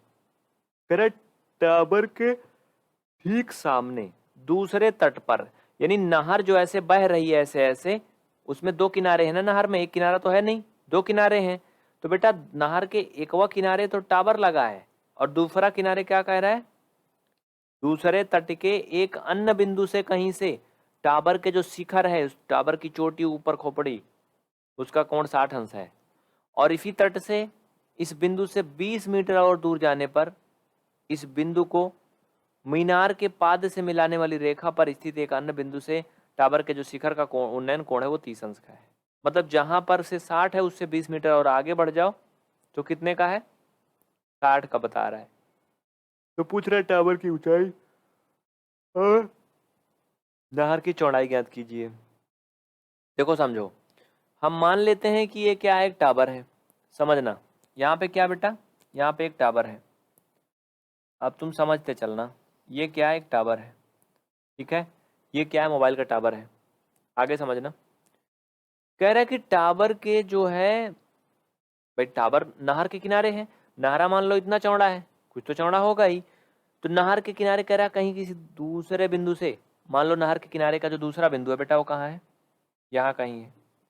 कह रहा है ये कोण कितना है? 60 अंश का है। हमने मान लिया कितने का है? 60 अंश का है। किसके साथ? भाई जमीन के साथ। नहरा का जो टावर है वो जमीन पे ही खड़ा होगा, आसमान में तो होगा नहीं। हाँ, तो कितने का बेटा ये 60 अंश का है। अभी समझते चलना। ठीक है, कह रहा है कि 20 मीटर चलने पर, क्वेश्चन एक बार फिर से दिखा दूं क्या तुम्हें? देखो क्या कह रहा है? कह रहा 20 मीटर चलने पर ना, इसी तट पर इस बिंदु से 20 मीटर दूर और इस बिंदु को मीनार के पाद से मिलाने वाली रेखा पर स्थित एक अन्य बिंदु से, यानी जो इस मीनार मतलब टावर को जो रेखा मिला रही है इस बिंदु से जहां से कोण है, देखो यही तो मिला रही ना, इसी पर 20 मीटर चलने पर ये कोण कितने का बेटा, ये 30 अंश का है। उल्टा हो रहा है का, ये उल्टा हो रहा है ना, हाँ उल्टा हो रहा है भाई। हम इस बिंदु से और दूर जाएंगे, टावर के पास आने को तो बोल नहीं रहा है। तो देखो बेटा हमें पहले ये बनाना था, ठीक है, ये 60 अंश है, ये 30 अंश होगा। देखो जितना ज्यादा दूरी बढ़ती है ना, जितना ज्यादा दूरी बढ़ती है उतना ज्यादा क्या प्यार नहीं बढ़ता, उतना ज्यादा कोण घटता जाता है। क्योंकि सीधा हो जाता है, फ्लैट हो जाता है। ये कितना है 20 मीटर, ये कितना है 20 मीटर, ठीक है। इनके नाम लिख लीजिए, कुछ भी नामकरण कर लीजिए, ए बी सी डी लिख लीजिए, ए, हाँ, बी, इसका मान लो सी, इसका मान लो क्या है डी। समझते चलना, बिल्कुल टेंशन मत लेना। क्वेश्चन फिर से दिखाऊं क्या, मुझे लग रहा फिगर बन गया, एक बार दिखा देना चाहिए। क्वेश्चन देख लो फिर से, देखो भाई फटाफट देखो देखो देखो, तुरंत देखो तुरंत। क्वेश्चन एक बार फिर से पढ़ लीजिए, स्क्रीन पर दिख रहा है लास्ट टाइम, फिर दोबारा नहीं पढ़ाऊंगा। कह रहा कि एक नहर के एक तट पर एक टीवी का टावर ऊर्ध्वाधर खड़ा है, मतलब सीधा सीधा खड़ा है। टावर के ठीक सामने दूसरे तट के एक बिंदु से, यानी एक अन्य बिंदु से टावर के शिखर का जो उन्नयन कोण है बेटा वो 60 अंश का है। तो कह रहा है कि आगे क्या कह रहा है, फिर से पढ़ना, आगे पढ़ना। कह रहा है इसी तट पर इस बिंदु से 20 मीटर दूर, मतलब जो बिंदु था ये यहाँ से 20 मीटर और दूर, हाँ नजदीक नहीं आने को बोला, दूर, इस बिंदु को मीनार के पाद से मिलाने वाली रेखा पर स्थित एक बिंदु से टावर के जो शिखर का उन्नयन कोण है वो 30 अंश हो जाता है, ठीक है। यानी यहां से 20 मीटर और दूर आया, और इसी रेखा पर, याद रखना, जो इसके पाद को मिलाती है, यानी पद चिन्ह को मिलाती है, ठीक है, 30 हो जाता है। टावर की ऊंचाई ज्ञात करना है, नहर की चौड़ाई ज्ञात करना है। नारा कहाँ है भैया, नारा यही है, यानी ये हमें निकालना है, ठीक है, और ऊंचाई ज्ञात करनी है, ठीक है। चलो आ जाओ फटाफट क्वेश्चन पे आ जाओ। देखो बेटा हम मान लेते हैं कि जो नारा है ना ये आपका, ये यक्स मीटर चौड़ा है, यक्स मीटर चौड़ा है, और इसकी ऊंचाई हम मान लेते हैं एच मीटर है। क्या मान लेते हैं, एच मीटर है। समझते चलना, ठीक है, डन। आगे बढ़े, चलो। हमें कुछ पता है नहीं, इसमें हमें कुछ दिया है, हम लिख लेंगे गिवन। हाँ, क्वेश्चन नंबर आपका कौन सा पता बेटा, 11 नंबर है, क्वेश्चन नंबर 11, एक्सरसाइज 9.1 और क्लास 10th मैथ्स, ठीक है, डन। आओ आगे आओ, बढ़े। इसमें हमें क्या क्या दिया फिगर में, जरा ध्यान दीजिए। हमें इसमें सी डी दिया है, सी डी दिया है बेटा, सी डी दिया है 20 मीटर। इसमें हमें बी सी भी दिया है, बी सी दिया है एक्स मीटर। इसमें हमें ए बी भी दिया है, ए बी दिया है एच मीटर, क्योंकि हमने माना है, हमें नहीं पता था। हाँ, एंगल सी दिया है, एंगल सी 60 दिया है। एंगल डी दिया है, एंगल डी 30 दिया है। और क्या दिया है, बहुत कुछ तो दिया है इसमें यार, और क्या क्या चाहिए भाई। अब लिखो, माना टावर की ऊंचाई बराबर ए बी, हाँ लिख लो, माना, मिटाना पड़ेगा आगे, माना टावर की ऊंचाई ए बी बराबर एच मीटर, ये हमने मान लिया, ठीक है, डन, कोई दिक्कत नहीं। और बी सी बराबर एक्स, जो भी दिया है मैंने लिख ही दिया, इसमें कुछ करना है नहीं। हाँ, अब अगर हमें टोटल निकालना हो बी डी तो क्या आएगा भाई, हाँ, अगर हमें बी डी निकालना बेटा तो क्या आएगा भाई, सीधी सी बात है, 20 प्लस एक्स हो जाएगा, बी डी पूरा पूरा जोड़ के आएगा ना। और यहाँ पे लिख देंगे बी डी बराबर 20 माइनस प्लस एक्स मीटर, इसमें कोई दिक्कत नहीं, नो टेंशन। चलो अब यहाँ पे ध्यान देना, त्रिभुज ए बी सी में, त्रिभुज ए बी सी में, छोटे वाले में जिसमें 60 अंश का कोण बन रहा है, उस पर थोड़ा सा सावधान रहना और देखना क्या कहता है। चलो लिखो लिखो लिखो, त्रिभुज ए बी सी में, यहाँ पे लिखो त्रिभुज ए बी सी में कोण सी बराबर 60 अंश, कोण सी बराबर 60 अंश। देखो बेटा समझना, अगर कोण सी पर बन रहा है तो सामने की भुजा लंब होगी, परपेंडिकुलर होगी, नीचे बेस होगा, यानी लंब बटे आधार ना। तो क्या लिखेंगे हम, लंब बटे आधार, यानी ए बी अपान बी सी।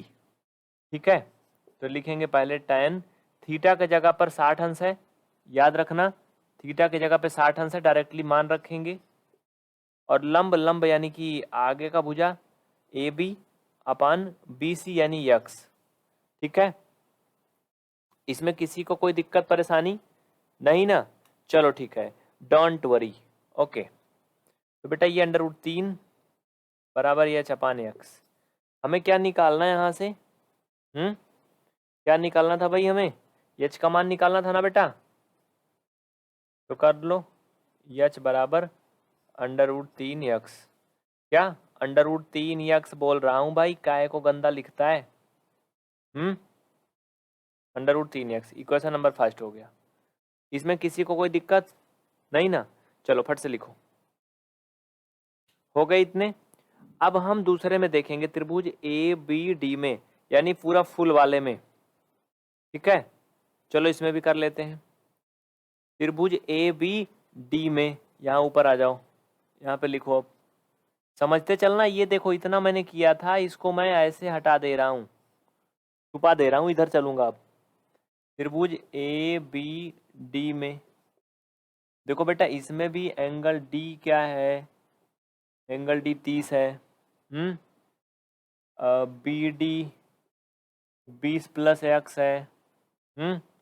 ठीक है, और ए बी एच मीटर है, तो इसमें भी लगा देंगे वही वाला फार्मूला। कौन सा? जो अभी तुम पढ़े हो। हाँ, इतना दिया है तो यहाँ साइड में जगह नहीं नीचे, इसलिए इधर लिख देता हूँ। चलो यहीं पे लिखता हूँ। तो tan, यहाँ पर 30 अंश का कोण बन रहा बेटा, लंब बटे आधार, यानी एच अपान 20 प्लस यक्स। हाँ, एच अपान क्या हो जाएगा? 20 प्लस यक्स। इसमें कोई दिक्कत किसी को नहीं ना? चलो, तो ये हो जाएगा एच अपान 20 प्लस यक्स। इतना हल करने के बाद में हम यहाँ आएंगे। आगे दिख रहा ना तुम्हें कि नहीं दिख रहा ना भाई? ठीक है, इसके आगे हल करेंगे। देखो बेटा, समझते चलो थोड़ा थोड़ा। हमने यहाँ से लेकर के यहाँ तक हल किए हैं, फिर यहाँ हल किए हैं, और फिर इधर हल कर रहे हैं। समझते चलना स्टेप बाय स्टेप। तो tan 30 अंश का मान 1/√3 रख देंगे, और ये H upon 20 plus x cross multiple करेंगे बेटा, तो ये हो जाएगा 20 plus x equal under root 3 into H. हमें क्या निकालना था? एच का मान फाइंड करना था। क्या निकालना था पहले ये बताओ? हमें एच का ही मान तो निकालना था ना? एच का मान निकाल लो ना, रोका किसने है? 20 plus x upon under root 3 बराबर एच। इक्वेशन नंबर सेकंड, आप ध्यान दीजिए, एच का मान वहां भी आया है, यहां भी आया है। तो बेटा क्या करेंगे, दोनों इक्वेशन से इनको आपस में बराबर कर लेंगे। ठीक है, अब नीचे लिखिए, समीकरण 1 व समीकरण 2 से। ठीक है, दोनों को इक्वल कर लो, दोनों एच के मान है तो दोनों को हम बराबर कर सकते हैं। तो under root 3 x equal 20 plus x upon under root 3। तिरछा गुणा करेंगे, समझते चलना। यहाँ के बाद यहाँ आ रहे हैं, तो बेटा ये 3 यक्स 20 प्लस यक्स, तो 3 यक्स माइनस यक्स इक्वल 20। ये हो जाएगा यक्स बराबर 20 अपान 2। यक्स का मान कितना आएगा? 10 मीटर। कितना आ गया? 10 मीटर। कोई दिक्कत किसी को? कोई परेशानी नहीं ना? फटाफट लिखो इतना। यानी हमें क्या मिल गया? हमें नहर की चौड़ाई 10 मीटर मिल गई। कितनी मिल गई बेटा? 10 मीटर मिल गई। लिख लिए? कोई दिक्कत नहीं? चलो ठीक है, अब लिखो, अतः नदी की चौड़ाई यक्स बराबर 10 मीटर। नदी थी कि नहर थी? जो भी था, ठीक है, लिख लिया। लिखो, अतः नहर, नहर ही था, नहर की चौड़ाई यक्स बराबर 10 मीटर। आगे लिखिए, यक्स का मान समीकरण 1 में रखने पर। इतना हो गया, मिटा देता हूं, नहीं लिखे हो तो फिर से बैक करके लिख लो। लिखो, यक्स का मान समीकरण 1 में रखने पर। बेटा समीकरण 1 में अगर यक्स का मान रखोगे ना तुम, तो तुम्हें एच का मान मिल जाएगा, यानी इसकी टावर की ऊंचाई भी मिल जाएगी। ठीक है, क्या मिल जाएगी? टावर की ऊंचाई मिल जाएगी। और ऊंचाई मिल गई तो हमें यही तो निकालना था। यहाँ दिख रहा है, लिखो यक्स का मान समीकरण 1 में रखने पर तो यच इक्वल √3 यक्स, यच इक्वल √3 इंटू यक्स का मान 10, तो यच इक्वल 10 इंटू √3, ये हो गया आंसर। यानी इसकी क्या हो गई? ऊंचाई हो गई। ठीक है, कोई डाउट नहीं? नहीं ना? कोई डाउट है तो बता दो कमेंट करके। आगे बढ़े फटाफट, चलो जल्दी चलो, फटाफट चलो, कोई दिक्कत नहीं, जल्दी इसको लिख लीजिए या फिर स्क्रीनशॉट ले लीजिए, आपके पास पूरे पर्याप्त टाइम है। हमने पूरा क्वेश्चन सिस्टम से करवाया, उम्मीद है कि आपको समझ में आया होगा। आगे बढ़े। 12 नंबर और 13 नंबर बहुत आसान है, आप होमवर्क कर लेना। ठीक है बच्चों, तो आज हम 14 नंबर क्वेश्चन आपको बताएंगे। ठीक है, सही है ना? किसी को कुछ कहना है तो बता देना। चलिए 14 नंबर क्वेश्चन पढ़िए पहले, फिर हम आपको फिगर दिखाएंगे और फिर हल करेंगे। बहुत आसान है प्यारे बच्चों, बस एक बार आप क्वेश्चन पढ़ लो प्यार से। कह रहा है कि 1.2 मीटर लंबी एक लड़की, ध्यान रहना चाहिए गर्ल है, लकड़ी नहीं है। हाँ, कुछ लोग लड़की को लकड़ी पढ़ लेते हैं, गलत है। चलिए 1.2 मीटर लंबी लड़की भूमि से 88.2 मीटर की ऊंचाई पर एक क्षैतिज रेखा में हवा में उड़ रहे गुब्बारे को देखती है। क्षैतिज रेखा का मतलब ऐसे ऐसे, ठीक है, लंबवत का मतलब ऐसे ऐसे, ठीक है। हाँ, क्षैतिज रेखा में क्या कर रही है? गुब्बारा को उड़ते देख रही। किसी भी क्षण लड़की की आंख से गुब्बारे का जो उन्नयन कोण है वो 60 अंश है। कुछ समय बाद उन्नयन कोण घटकर 30 अंश हो जाता है, क्योंकि गुब्बारा और दूर चला जाएगा। लड़की के मान लो सिर के ऊपर था तो और दूर जाएगा, जितना दूर जाएगा उतना कोण कम हो जाएगा, है ना, घटकर 30 हो जाता है। इस अंतराल के दौरान गुब्बारे द्वारा जो तय की गई दूरी है वो आपको ज्ञात करनी है। चलिए कर लेते हैं, बहुत आसान है बच्चों। पहले फिगर बनाएंगे। देखो मान लेते हैं कि लड़की यहीं कहीं है। देखो मैंने लड़की सही बनाया ना भाई, देख लो, नहीं बताना नहीं सही बनी होगी तो। ये मान लेते हैं क्या, एक लड़की है। इसकी ऊंचाई कितना है बाबू? 1.2 मीटर है, मैं मान रहा हूं, ठीक है, आप ऐसे बना लेना। ये क्या, एक लड़की है, इसकी ऊंचाई 1.2 मीटर है।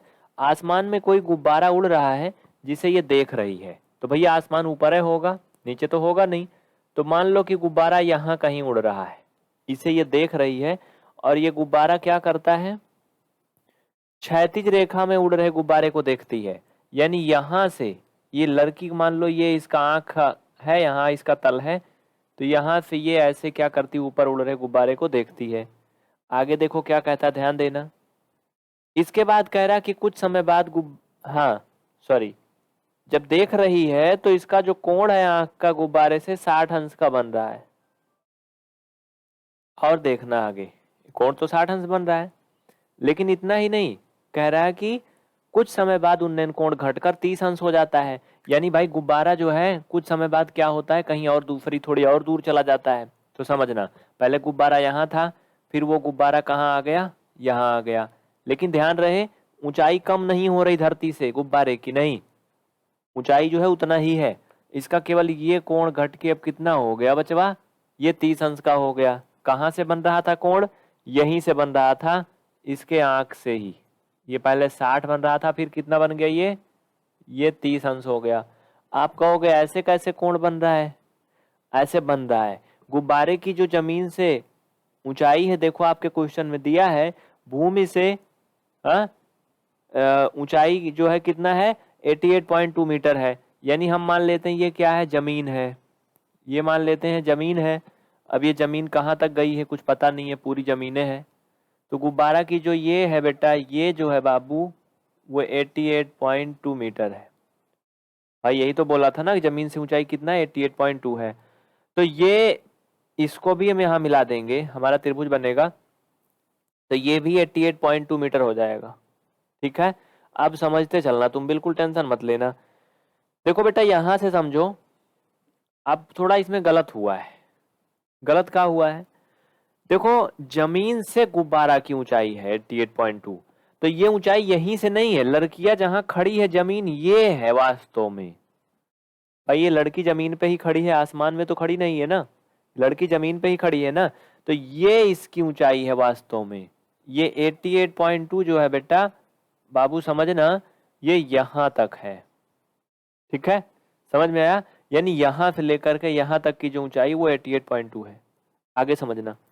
अब लड़कियां की ऊंचाई क्या है, 1.2 है। आपको देखने में 1.2 ज्यादा लग रहा होगा, ये कम लग रहा होगा, लेकिन ये ऐसा माना गया है, ठीक है, रियल में नहीं है। तो भैया हम कह सकते हैं बाबू कि ये इतना 1.2 है। बोलो, कह सकते हैं ना 1.2 मीटर है, क्योंकि लड़कियां 1.2 मीटर लंबी है। तो जब हम टोटल से 1.2 घटा लेंगे तो हमें ये कितना मिलेगा भाई, रियल में हमें जो ये मिल जाएगा वो 87 मिल जाएगा। बोलो सही बोल रहे हैं कि नहीं, 87 मिल जाएगा ना। यानी हमें जो मेन हमें जिसका काम है वो कितना 87 है। इनके नामकरण कर दीजिए, मान लो कि ए बी हो गए, इनको सी डी मान लो, हाँ इनको ए बी सी मान लो, इसको डी और ई मान लो। चलो आप समझते चलना, इसमें कोई दिक्कत नहीं है, फिगर बन गया। देखो बेटा कुछ चीजें यहाँ दिखाने के लिए भी बनानी पड़ती है। हाँ भाई टोटल 88.2 मीटर था, इतने की दूरी 1.2 थी, इसमें से घटा दिया तो ये 87 आ गया, इतने में कोई दिक्कत नहीं। अब कुछ चीजें हम लिखेंगे। जमीन से गुब्बारे की ऊंचाई बराबर, यहाँ हल कर सकते हैं, ऊपर लिख सकते हैं ना, यहाँ पे आप लिख लो हल। फिगर आप पहले बना लेना चाहे तो अच्छा रहेगा। लिखो जमीन से गुब्बारे की ऊंचाई बराबर, गुब्बारे की ऊंचाई बराबर 88.2 मीटर, यही है ना। और क्या कहता है, लड़की की ऊंचाई बराबर, लिख लो बाबू लिख लो, लड़की की ऊंचाई बराबर 1.2 मीटर।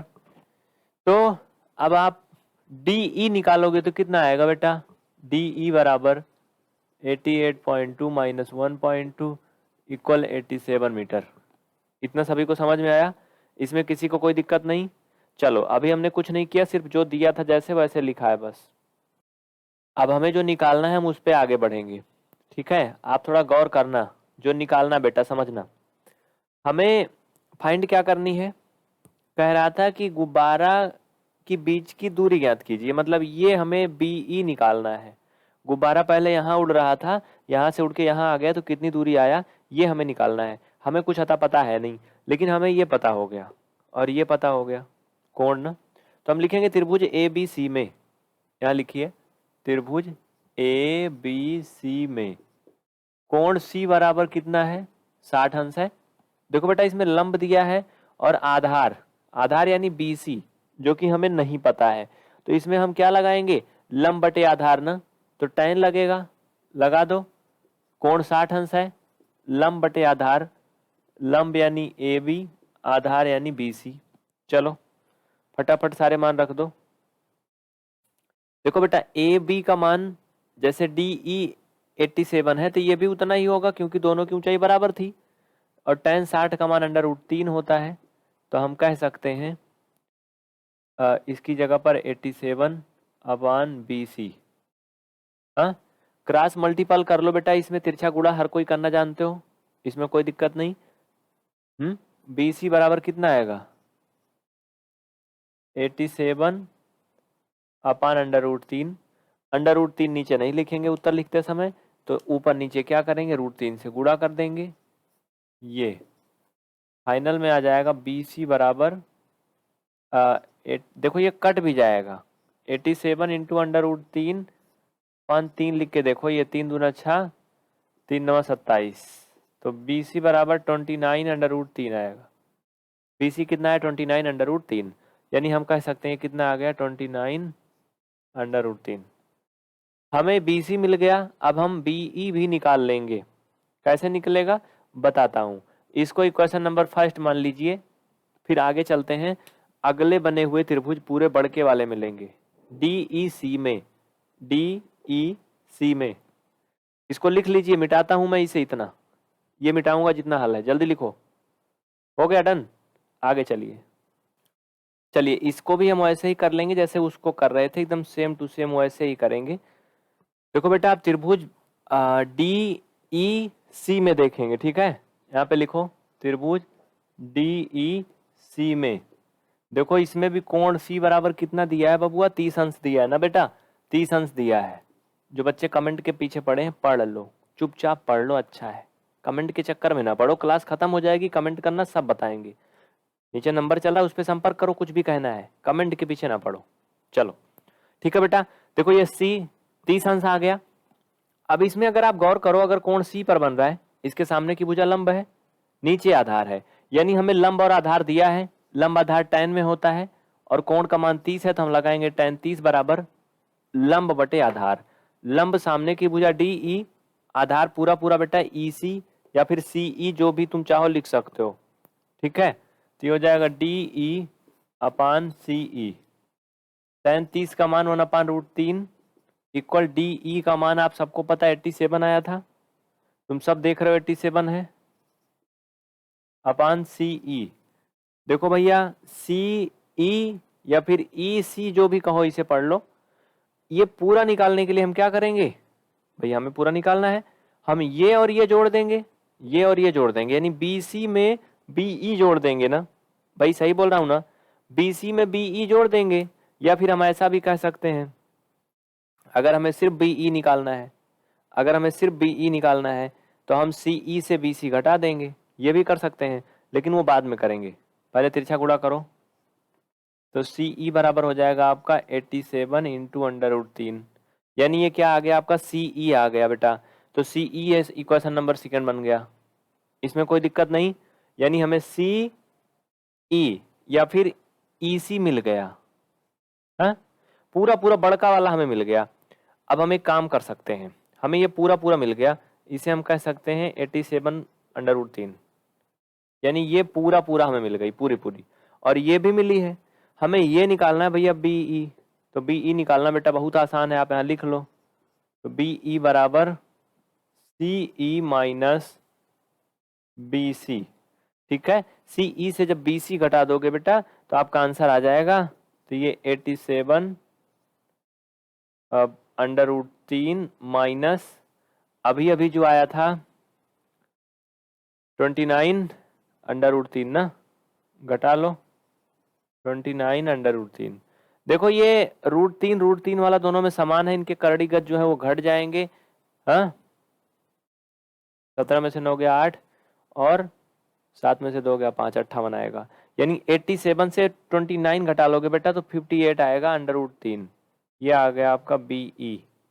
और हमें क्या करना था, BE ही निकालना था, BE ही फाइंड करनी थी, है ना, ये आंसर आ गया। यानी हम कह सकते हैं BE कितना आ गया 58 √3।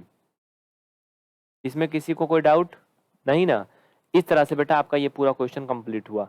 अगर आपके मन में कोई सवाल है, कुछ भी कहना है, तो अब आप कमेंट कर सकते हो, ठीक है। अगले क्वेश्चन की तरफ आगे बढ़ते हैं, बहुत जल्दी ध्यान दीजिएगा, नजरें गड़ा के रखिएगा, कहीं जाइएगा नहीं। अगला क्वेश्चन बहुत जल्दी देखिए, स्क्रीनशॉट ले लीजिए, लिख लीजिए। अभी तक PVR स्टडी सब्सक्राइब नहीं किया बेटा तो तुरंत सब्सक्राइब कर लो, जिससे कि फ्री पढ़ सको घर बैठे। अगला क्वेश्चन दिखाएंगे, उसके पहले एक चीज और इम्पोर्टेंट है, वो देख लीजिए। अगर आप या आपके घर परिवार में रिलेटिव में कोई भी ब्रॉडबैंड इंटरनेट लगवाना चाहता है तो एयरटेल के बारे में भूल कर भी मत सोचना, क्योंकि हमारे लगभग 11,500 यानी 11,316 रुपए का रिचार्ज 1 मंथ का, 1 ईयर का इनका होता है, 1 साल का मैंने करवाया। कोई भी प्रॉब्लम होती है, केबल वगैरह कट गई, इंटरनेट डिस्कनेक्ट हो गया, इनकी कोई सुनता नहीं है, आप परेशान रहोगे, आपका बिजनेस चौपट हो जाएगा। इनके चक्कर में इनका इंटरनेट सही चले, इसके लिए आपको 1-2 कर्मचारी रखना होगा। तो ऐसा इंटरनेट क्यों यूज करेंगे भाई। हमारी इनसे बहुत बहस होती है, कुछ नहीं करते हैं, हमारे पैसे बर्बाद हुए। हमने कहा ठीक है, हम लोगों को जागरूक करेंगे, बाकी आपकी इच्छा, ठीक है। स्क्रीन पे देख लीजिए, मैंने लिखा है, हमारे लैंडलाइन नंबर भी आपको दिख रहे हैं, बैलेंस भी दिख रहा है, लगभग 8,500 से ज़्यादा बैलेंस अभी भी बचा है, लेकिन कोई मतलब नहीं है, तो मत यूज करना भाई कभी इसे। चलो अगला क्वेश्चन आपके सामने स्क्रीन पर है, सबसे ऊपर देखिए, आपको दिख रहा होगा। किताब लिए हो तो आप लोग किताब खोल लीजिए। एक्सरसाइज है 9.1, क्वेश्चन नंबर है बेटा आपका 15 नंबर। त्रिकोणमिति पढ़ रहे हैं आप कक्षा 10 की NCERT गणित। कह रहा है कि एक सीध राजमार्ग पर, सीध राजमार्ग नहीं, इसे बोलेंगे एक सीधे राजमार्ग पर, ठीक है। राजमार्ग का मतलब होता है एक प्रकार से राष्ट्रीय मार्ग, मतलब हाईवे, जिसे आप तुम समझ सकते हो। एक हाईवे है जो बिल्कुल सीधा है। कह रहा है एक मीनार के पाद तक जाता है। मीनार के पाद का मतलब होता है उसके पैर तक, यानी पांव तक, ठीक है। जैसे मैं यहाँ खड़ा हूं तो हम कहें कि हमारा पाद कहाँ है, तो पाद का मतलब पैर जहाँ है, वो पाद का मतलब कुछ और मत समझना, समझ रहे हो ना। यानी उसके कहाँ तक जाता है, पैर तक। ठीक है, कह रहा मीनार के शिखर पर खड़ा एक आदमी एक कार को 30 डिग्री के अवनमन कोण पर देखता है। अब भैया मीनार ऊपर है, उसके अगर शिखर पर यानी ऊपर मीनार के ऊपर अगर कोई खड़ा है तो नीचे को देखेगा, कार नीचे ही तो जाएगी ना। अब भाई मीनार बड़ी सी होती, कार छोटी सी होती है, ऐसा तो है नहीं कि कोई आदमी जो मीनार के ऊपर खड़ा है वो कार को ऐसे देखेगा, कार तो नीचे जमीन पे जा रही ना, ऐसे देखेगा, तो अवनमन कोण बनेगा। आगे कहता है जो कि मीनार के पाद की ओर एक समान चाल से जाता है, यानी वो जो है, हाँ क्या कह रहा है, जो कार है वो सीधा सीधा धीरे धीरे मीनार की तरफ को जा रही है। कह रहा है 6 सेकंड बाद कार का अवनमन कोण 60 अंश हो जाता है। अवनमन कोण बढ़ क्यों जाता है, क्योंकि कार धीरे धीरे मीनार के पास आ जाती है। पहले अगर वो आदमी मीनार पर से कार को ऐसे देख रहा था, तो जब वो मीनार के पास आ गई कार तो वो ऐसे देखेगा, तो जब ज्यादा झुकेगा तो कोण और बढ़ जाएगा। ठीक है, कह रहा कि इस बिंदु से मीनार के पाद तक पहुंचने में कार द्वारा लिया गया समय ज्ञात कीजिए। यानी जब कोण 60 अंश हो जाता है उसके बाद जो समय लगता है कार को मीनार तक पहुंचने में, वो समय बताइए। तो बेटा सबसे पहले हम चित्र बनाएंगे, इसमें चित्र ही मेन होता है। अगर आपने फिगर बना लिया तो आपने क्वेश्चन लगा लिया। हम मान लेते हैं ये क्या, एक मीनार है, मीनार के ऊपर एक आदमी भी खड़ा है, ध्यान देना, मतलब खड़ा है या बैठा है कुछ भी मान लो तुम। तो हम ये मान लेते हैं क्या बेटा, ये एक मीनार है। मीनार को तुम कैसे भी मान सकते हो, हम इसको ऐसे ही मान लिए कि क्या एक मीनार है। तुम एक सीधी सीधी लाइन भी खींच सकते हो। इस पे मान लो कोई आदमी एक है, खड़ा है या बैठा है, कैसे भी अवस्था में है। हाँ, यहाँ से ये क्या कर रहा है, देख रहा है कि इसको कार को, कार एक राष्ट्रीय राजमार्ग पर आ रही है जो कि सीधा राजमार्ग कहाँ जा रहा है, मीनार के पैर तक जाता है। तो हम मान लेते हैं ये राजमार्ग है, ये क्या है, राष्ट्रीय राजमार्ग है, और यहीं पे कहीं कार है, ऐसे मान लो ये क्या है, कार है। गोंच दिया हूं भले में, लेकिन ये क्या है, कार है, मानते हैं मैथ में। ये सीधा कहाँ जा रही बेटा, राजमार्ग की तरफ को आ रही है, और ये आदमी यहां से देख रहा है कार को, तो इसका कोण कितने का बन रहा है, 30 अंश का बन रहा है। यही तो बता रहा था ना। फिर कह रहा है कि कुछ समय बाद ये कोण जो 30 था वो बढ़ के 60 हो जाता है, यानी जब ये कार धीरे धीरे इसके और पास आ जाती है तो ये कोण क्या होता है, घट जाता है और ये 60 हो जाता है। समझ में आया? आपको पता है अगर ये कार मीनार के जस्ट पैर तक पहुंच गई तो कोण 90 भी हो जाएगा। हाँ, कोण कितना हो जाएगा, 90 अंश का हो जाएगा, क्योंकि इसके क्या हो गई, पास पहुंच गई, एकदम पास जैसे पहुंचती जाएगी वैसे कोण बढ़ता जाएगा। ठीक है, इसको मैं थोड़ा गोंचा पहुंचा था, थोड़ा ऊपर सही कर देता हूँ, ये तुम्हें समझाने के लिए ऐसा बताया था। और तुम अपनी किताब में क्वेश्चन में हल करते समय एग्जाम में ऐसे सीधा सीधा खींच लेना, ये आदमी और ये कौवा बनेगा नहीं, वहां पे गंदा लगेगा, ये ठीक है। हाँ, इनके नामकरण कर दीजिए, आप कुछ भी लिख दीजिए, ए बी सी डी, सी और डी। हाँ ठीक है, कोई दिक्कत नहीं, नहीं बस इतना ही बनाना था, चित्र हो गया, काम खत्म। अब क्या करना बेटा, त्रिभुज ए बी डी में, त्रिभुज ए बी डी में पहले छोटे त्रिभुज में लेंगे, फिर बड़े त्रिभुज में, और इस तरह से पूरा हल कर डालेंगे। ठीक है, यहाँ पे लिखो हल। क्वेश्चन का हो तो मैं हटा दूं, नहीं तो रहने दो। चलो ठीक है, यहाँ पे लिख लो हल। दिख नहीं रहा है, लिखो, कोई दिक्कत नहीं। त्रिभुज ए बी डी में कोण डी बराबर 60 अंश। और इसमें एक चीज और देखो बेटा, सिर्फ कोण ही दिया है, बाकी ना तो मीनार की ऊंचाई दी गई है और ना ही हमें आधार दिया है, कुछ नहीं दिया है। लेकिन हमारे पास क्या है, लंब और आधार है। अगर इस पे कोण बन रहा तो ये क्या है, लंब, ये क्या है, आधार है। तो हम क्या कह सकते हैं, लंब आधार tan में होता है, हम कहेंगे tan थीटा बराबर लंब बटे आधार, लंब में ए बी, आधार में बी डी। थीटा का मान देखो बेटा, कोण 60 दिया है तो 60 रख दोगे, ए बी और ये जो भी है इनमें हमें किसी का मान नहीं पता है, तो हम क्या करेंगे, ए बी अपान ये बी डी। tan 60 का मान √3 रखेंगे, A B upon B D. हम पहले ए बी का मान यहाँ से निकाल लेंगे, तो √3 इंटू बी डी आएगा। ठीक है भगवा, ये क्वेश्चन नंबर फर्स्ट हो गया, इसमें कोई दिक्कत नहीं, यानी हमने ए बी का मान निकाल लिया। अब हम बड़के वाले त्रिभुज में लेंगे, त्रिभुज ए बी सी में, यहाँ पे दूसरा साइड में कर लो, बगल में लिखो, ऊपर दिख रहा है ना, यहाँ तक दिख रहा है, यहीं तक मैं करूंगा। लिखो अब त्रिभुज ए बी सी में कोण सी बराबर 30 अंश। समझना, एंगल सी कितना बेटा, 30 डिग्री है। इसमें भी वही कंडीशन है, सामने की भुजा लंब है, नीचे की भुजा आधार है, यानी इसमें भी हम कह सकते हैं tan थीटा इक्वल लंब A B Aadhaar C D. यहाँ से कुछ समझते चलना तुम, तो ये क्या हो जाएगा, tan 30 अंश थीटा का मान A B upon C D, A B का मान 1/√3, और ये कितना हो जाएगा बेटा, tan 30 का मान 1/√3 ए बी अपान सी डी, ऐसे हो गया। यहाँ से समझना तुम थोड़ा सा, देखो बउआ समझना, ए बी का मान हम यहाँ से इतना रख सकते हैं, तुम्हें दिख रहा है कि नहीं, हाँ रख सकते हैं ना, इसमें कोई दिक्कत नहीं ना, ठीक है डोंट वरी, चलो हम वहां ले चलते हैं इसको आगे पकड़ के। यहाँ किसका मान निकालेंगे हम, यहाँ पे हम बी सी का मान निकालेंगे, लेकिन यहाँ पे आप लोग थोड़ा कंफ्यूज होंगे। देखो बाबू यहाँ पे ये समझना, हम पूरा पूरा ए बी सी अगर ले रहे हैं तो हम यहाँ बी सी लिखेंगे ना, सी डी नहीं लिखेंगे कहीं, ये थोड़ा मिस्टेक हुआ है, बी सी लिखेंगे क्योंकि हम पूरे पूरे त्रिभुज में ले रहे हैं, तो बी सी लेंगे बाबू, ठीक है।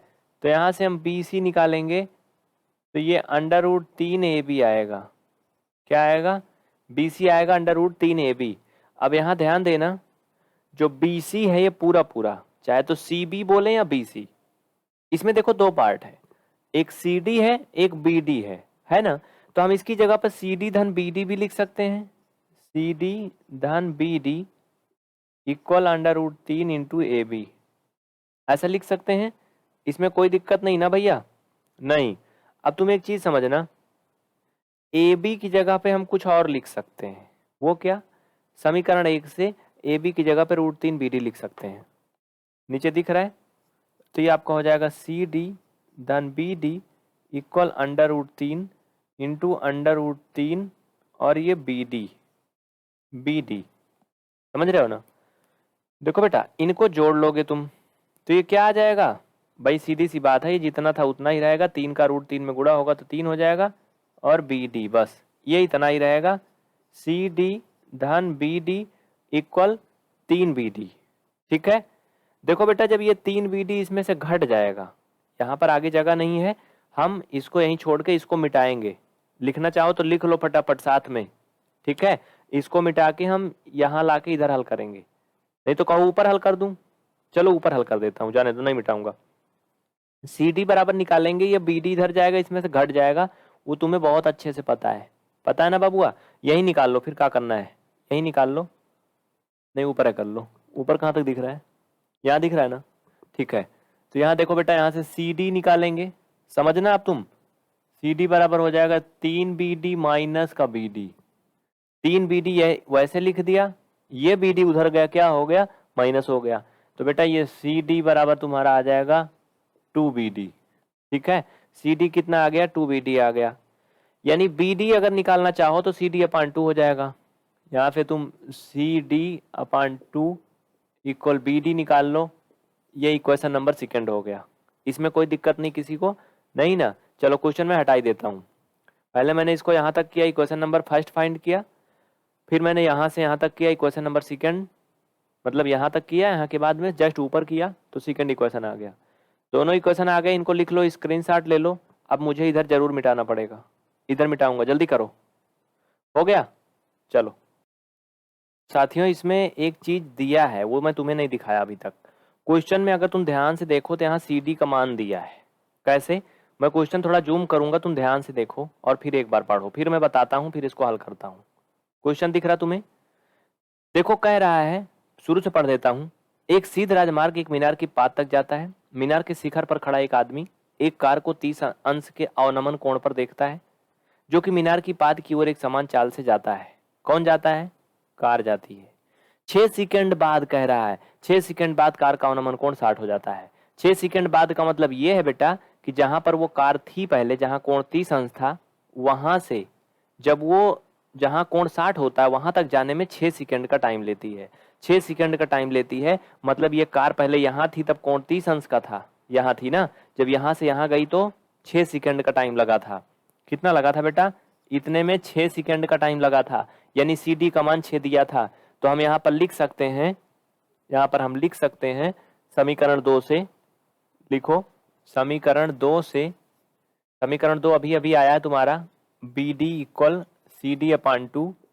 तो बेटा यहाँ से तुम निकाल लोगे, सी डी का मान 2 रखोगे, ये 6 रखोगे, बराबर 3 सेकेंड।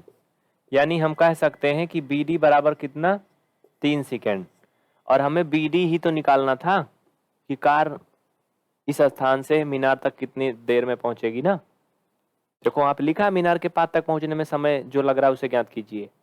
लिख लीजिए, स्क्रीनशॉट ले लीजिए, एक बार क्वेश्चन को फिर से पढ़ना, तब ज्यादा समझ में आएगा। कोई डाउट है तो कमेंट करके बताइए। अगर अभी तक आपने पीवीआर स्टडी को सब्सक्राइब नहीं किया बाबू, तो फटाफट सब्सक्राइब कर लो जल्दी से।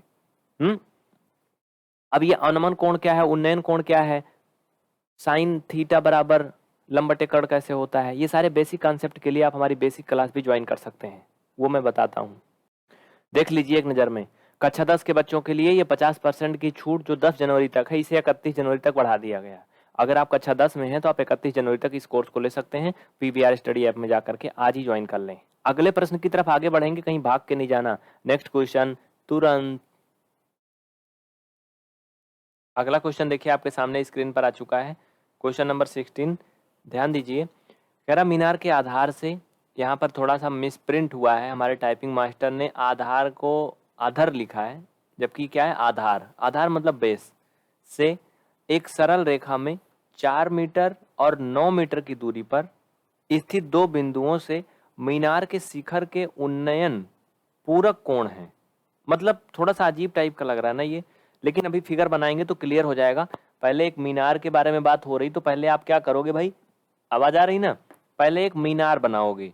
यहाँ पर त्रिकोणमिति में एक खास बात है, हमें चाहे मीनार बनाना हो, चाहे दीवार बनाना हो, चाहे कुत्ता बिल्ली बनाना हो, चाहे जानवर बैल बनाना हो, हम सबके लिए एक रेखा ही खींचते हैं। मतलब समझ रहे हो, सीधा सीधा रेखा ही खींचा जाता है। ऐसा नहीं कि यहाँ पर कहा जाए कि एक मीनार, तो हम यहाँ दीवार नहीं बनाने लगेंगे गोल मटोल। ठीक है, ये क्या हो गया मीनार। आगे देखिए, फिर से पढ़ते हैं क्वेश्चन, जहां समझ में आ गया, चित्र बन गया, फिर इसको लगाना आसान है। सिर्फ और सिर्फ फिगर बनाना ही बड़ी बात होती है त्रिकोणमिति में। बस देखिए, कह रहा कि मीनार के आधार से और एक सरल रेखा में, सरल रेखा का मतलब सीधा सीधा, 4 मीटर और 9 मीटर की दूरी पर स्थित दो बिंदुओं से मीनार के शिखर के उन्नयन कोण पूरक कोण है। देखो पूरक कोण मतलब जानते हो, कंप्लीमेंट्री एंगल। पूरक कोण का मतलब दो ऐसे कोण जिनको जुड़ करके 90 होता है। जैसे देखो पति पत्नी पूरक होते हैं एक दूसरे के, समझ रहे हो। और अब कुछ लोग कहेंगे इसका भी गलत मतलब निकाल लेंगे। भाई शादी अगर पति पत्नी में से एक है तो अकेले तो होगी नहीं, हाँ, यानी शादी के लिए दो होना चाहिए, तभी तो पूरक होंगे एक दूसरे के। तो बस कुल मिला करके ऐसे आप समझ लो। वैसे पूरक के लिए क्या चाहिए, इसमें कोण में 90 अंश, मतलब दो कोण जिनका योगफल 90 हो जाए। जैसे देखो, अगर मैं कहूं 60 अंश, 60 अंश का पूरक कोण क्या है, तो भाई 60 अंश में कितना जोड़ दें कि 90 हो जाए। आपको पता है 60 में अगर हम 30 जोड़ दें तो 90 हो जाए, यानी हम कह सकते हैं कि 60 का पूरक कोण 30 है। हाँ, 50 अंश का पूरक कोण क्या है, तो 50 अंश का पूरक कोण 50 में कितना जोड़ दें कि 90 हो जाए। सिंपल सी बात है, 40 जोड़ने पे 90 होगा, यानी 50 का जो पूरक कोण होगा वो कितना होगा, 40 होगा। समझ गए ना। यानी कहने का मतलब ये है, इस फिगर में जो हमें बोल रहा था कि इसमें जो इनके कोण बनेंगे उन्नयन, वो दोनों को जोड़ करके 90 ही होना चाहिए, उससे ज्यादा या कम नहीं होना चाहिए। आइए ठीक है, दो बिंदु बना लेते हैं। ये पहला बिंदु है, ये दूसरा बिंदु है। ठीक है, क्लियर। इनको खींच देंगे ऐसे, सीधी सरल रेखा में बोल रहा था, मैंने सीधी और सरल रेखा खींच दिया। कह रहा था कि मीनार के आधार से 4 मीटर और 9 मीटर। भैया मीनार यहाँ है तो 4 मीटर चलेंगे तो पहले तो यही मिलेगा ना, फिर 9 मीटर मतलब ये, समझते चलना। भाई यार देखो, यहाँ से ये क्या है, ये 4 मीटर यहाँ तक है, इसके बाद ये टोटल कितना है 9 मीटर, यानी 9 मीटर वाली दूरी इस पे आ रही, इस पे 4 मीटर वाली इस पे आ रही है। समझते चलो। कह रहा था कि इनका जो उन्नयन कोण है वो पूरक है। तो पूरक है मतलब अब हमें कोण ओण तो पता है नहीं कितना है, ना कुछ दिया है, तो हम मान लेंगे पहला कोण हमने मान लिया कि थीटा है। देखो बेटा, अगर पहला थीटा है तो पूरक कोण की भी बात कर रहा है, तो दूसरा 90 माइनस थीटा होगा। हाँ, सिंपल सी बात है, ये क्या होगा 90 माइनस थीटा होगा, क्योंकि कह रहा है कि दोनों क्या है, पूरक हैं। भाई सीधी सी बात है, इसके बारे में थोड़ा और एक्सप्लेन अगर मैं कर दूं, यहाँ समझो। अगर एक कोण हमने मान लो 65 अंश मान लिया, तो दूसरा कोण कितना होगा। भाई सीधी सी बात है, अगर एक मैंने 65 मान लिया तो दूसरा 90 माइनस 65 होगा। इसमें से घटा के देखो ना यार, 25 होगा ना, है ना। तो वैसे इसमें मैंने एक थीटा माना, तो दूसरा 90 माइनस थीटा होगा। ठीक है, अब देखो आगे इतना हो गया। इनके नाम लिख लीजिए, ए बी सी डी कुछ भी। चलिए ए बी, और ये कितना हो जाएगा, यहाँ पर नाम सी और यहाँ पर डी। ये नाम लिखने के लिए, इनका नामकरण के लिए मैंने थोड़ा सा इनको इधर उधर कर दिया। ठीक है, क्लियर। अब हमें क्या करना है, करा सिद्ध कीजिए मीनार की ऊंचाई 6 मीटर है। मतलब ये वाली ए बी कितना है बचवा, 6 मीटर है, ये हमें प्रूव करना है। ठीक है, कोई दिक्कत नहीं, चलो कर लेते हैं। आगे बढ़ो भाई फटाफट, और खाओ पियो नहीं पढ़ते टाइम, चुपचाप केवल पढ़ाई करो बस, नहीं तो बहुत मार पड़ेगी, जान लो। चलो देखो आगे, अब क्या करेंगे, इसको मिटाते हैं। कहाँ गया मिटाने वाला, देखिए फिगर मैंने थोड़ा सही कर लिया। इसमें साइड में जो ये 9 मीटर, यहाँ थोड़ा कम जगह आ रही थी, मैंने इसको पूरा पूरा कर दिया, अब अच्छे से दिख रहा है। अब देखो बेटा, इसको हम हल करेंगे। ठीक है, सबसे पहले त्रिभुज ए बी सी में, पहले छोटे वाले में ए बी सी में। ठीक है, यहाँ साइड में दिख रहा है ना, यहाँ पर, यहाँ पे लिखो हल। त्रिभुज ए बी सी में, यहाँ पर अगर आप ध्यान दीजिए तो एंगल सी थीटा है ना बेटा, कोण सी क्या है, थीटा है। और इसमें एक चीज और दिया है, बी सी दिया है बेटा 4 मीटर दिया है, और ए बी हमें 6 मीटर प्रूव करना है, उसे हमें लेना नहीं, लिखना नहीं है। ठीक है, तो हम इसमें क्या करेंगे, ए बी का मान हमें रखना नहीं, हमें 6 ले आना है। ठीक है, चाहे तो आप लिख लेना भले, लेकिन उसको यूज नहीं करना है। तो सीधी सी बात है, हमें क्या क्या दिया है, लंब दिया है और आधार दिया है, जबकि लंब जो 6 दिया उसे हमें लिखना नहीं है, इसको फालतू में लिख दिया हूं, हमें लाना है, प्रूव करना है। ठीक है, तो हम क्या करेंगे, लंब आधार tan में होता बेटा, तो हम लगाएंगे tan थीटा बराबर लंब बटे आधार, लंब यानी ए बी, आधार मतलब बी सी। थीटा का मान थीटा ही है, क्योंकि इसमें कोण का मान तो दिया है नहीं, कि दिया है, नहीं दिया है ना, नहीं। तो हम कहेंगे कि tan थीटा बराबर ए बी अपान 4। क्यों भाई, यही दिया है ना, tan थीटा बराबर ए बी अपान 4। ये हो गया इक्वेशन नंबर फर्स्ट, समीकरण नंबर पहला। अब करेंगे त्रिभुज ए बी डी में, ए बी डी में पूरे में लिखो कोण डी बराबर 90 माइनस थीटा, और इसमें बेटा बी डी दिया है 9 मीटर। ठीक है, इसमें भी वैसे ही सब कुछ करेंगे, तो इसमें भी tan 90 माइनस थीटा बराबर आएगा लंब बटे आधार, लंब यानी ए बी, आधार यानी बी डी, बी डी का मतलब 9, क्योंकि बी डी 9 दिया, मैंने डायरेक्ट रख दिया। ठीक है, तो बेटा देखो 90 माइनस थीटा आपने त्रिकोणमिति पढ़ा है, मैंने आपको बहुत बार पढ़ाया है, आप सबको बहुत अच्छे से पता है कि tan 90 minus theta cot theta हो जाता है ना। इसके बाद यहाँ आके हल करो, मैं बताता हूँ इधर साइड में। चलो तो बेटा ये क्या हो जाएगा, कॉट थीटा हो जाएगा। क्या हो जाएगा, ये हो जाएगा कॉट थीटा, यानी कॉट थीटा बराबर ए बी अपान 9। ये इक्वेशन नंबर हो गया सेकंड। इक्वेशन नंबर फर्स्ट और इक्वेशन नंबर सेकंड आप दोनों का गुणा कर लीजिए। ठीक है, दिख रहा है ना, नहीं दिख रहा मैं क्वेश्चन हटा देता हूं। चलो कुछ सेकंड रुक के, थोड़ा सा फंसा था ना, कोई दिक्कत नहीं। तो बेटा हम क्या करेंगे, लिखेंगे समीकरण 1 गुणा समीकरण 2।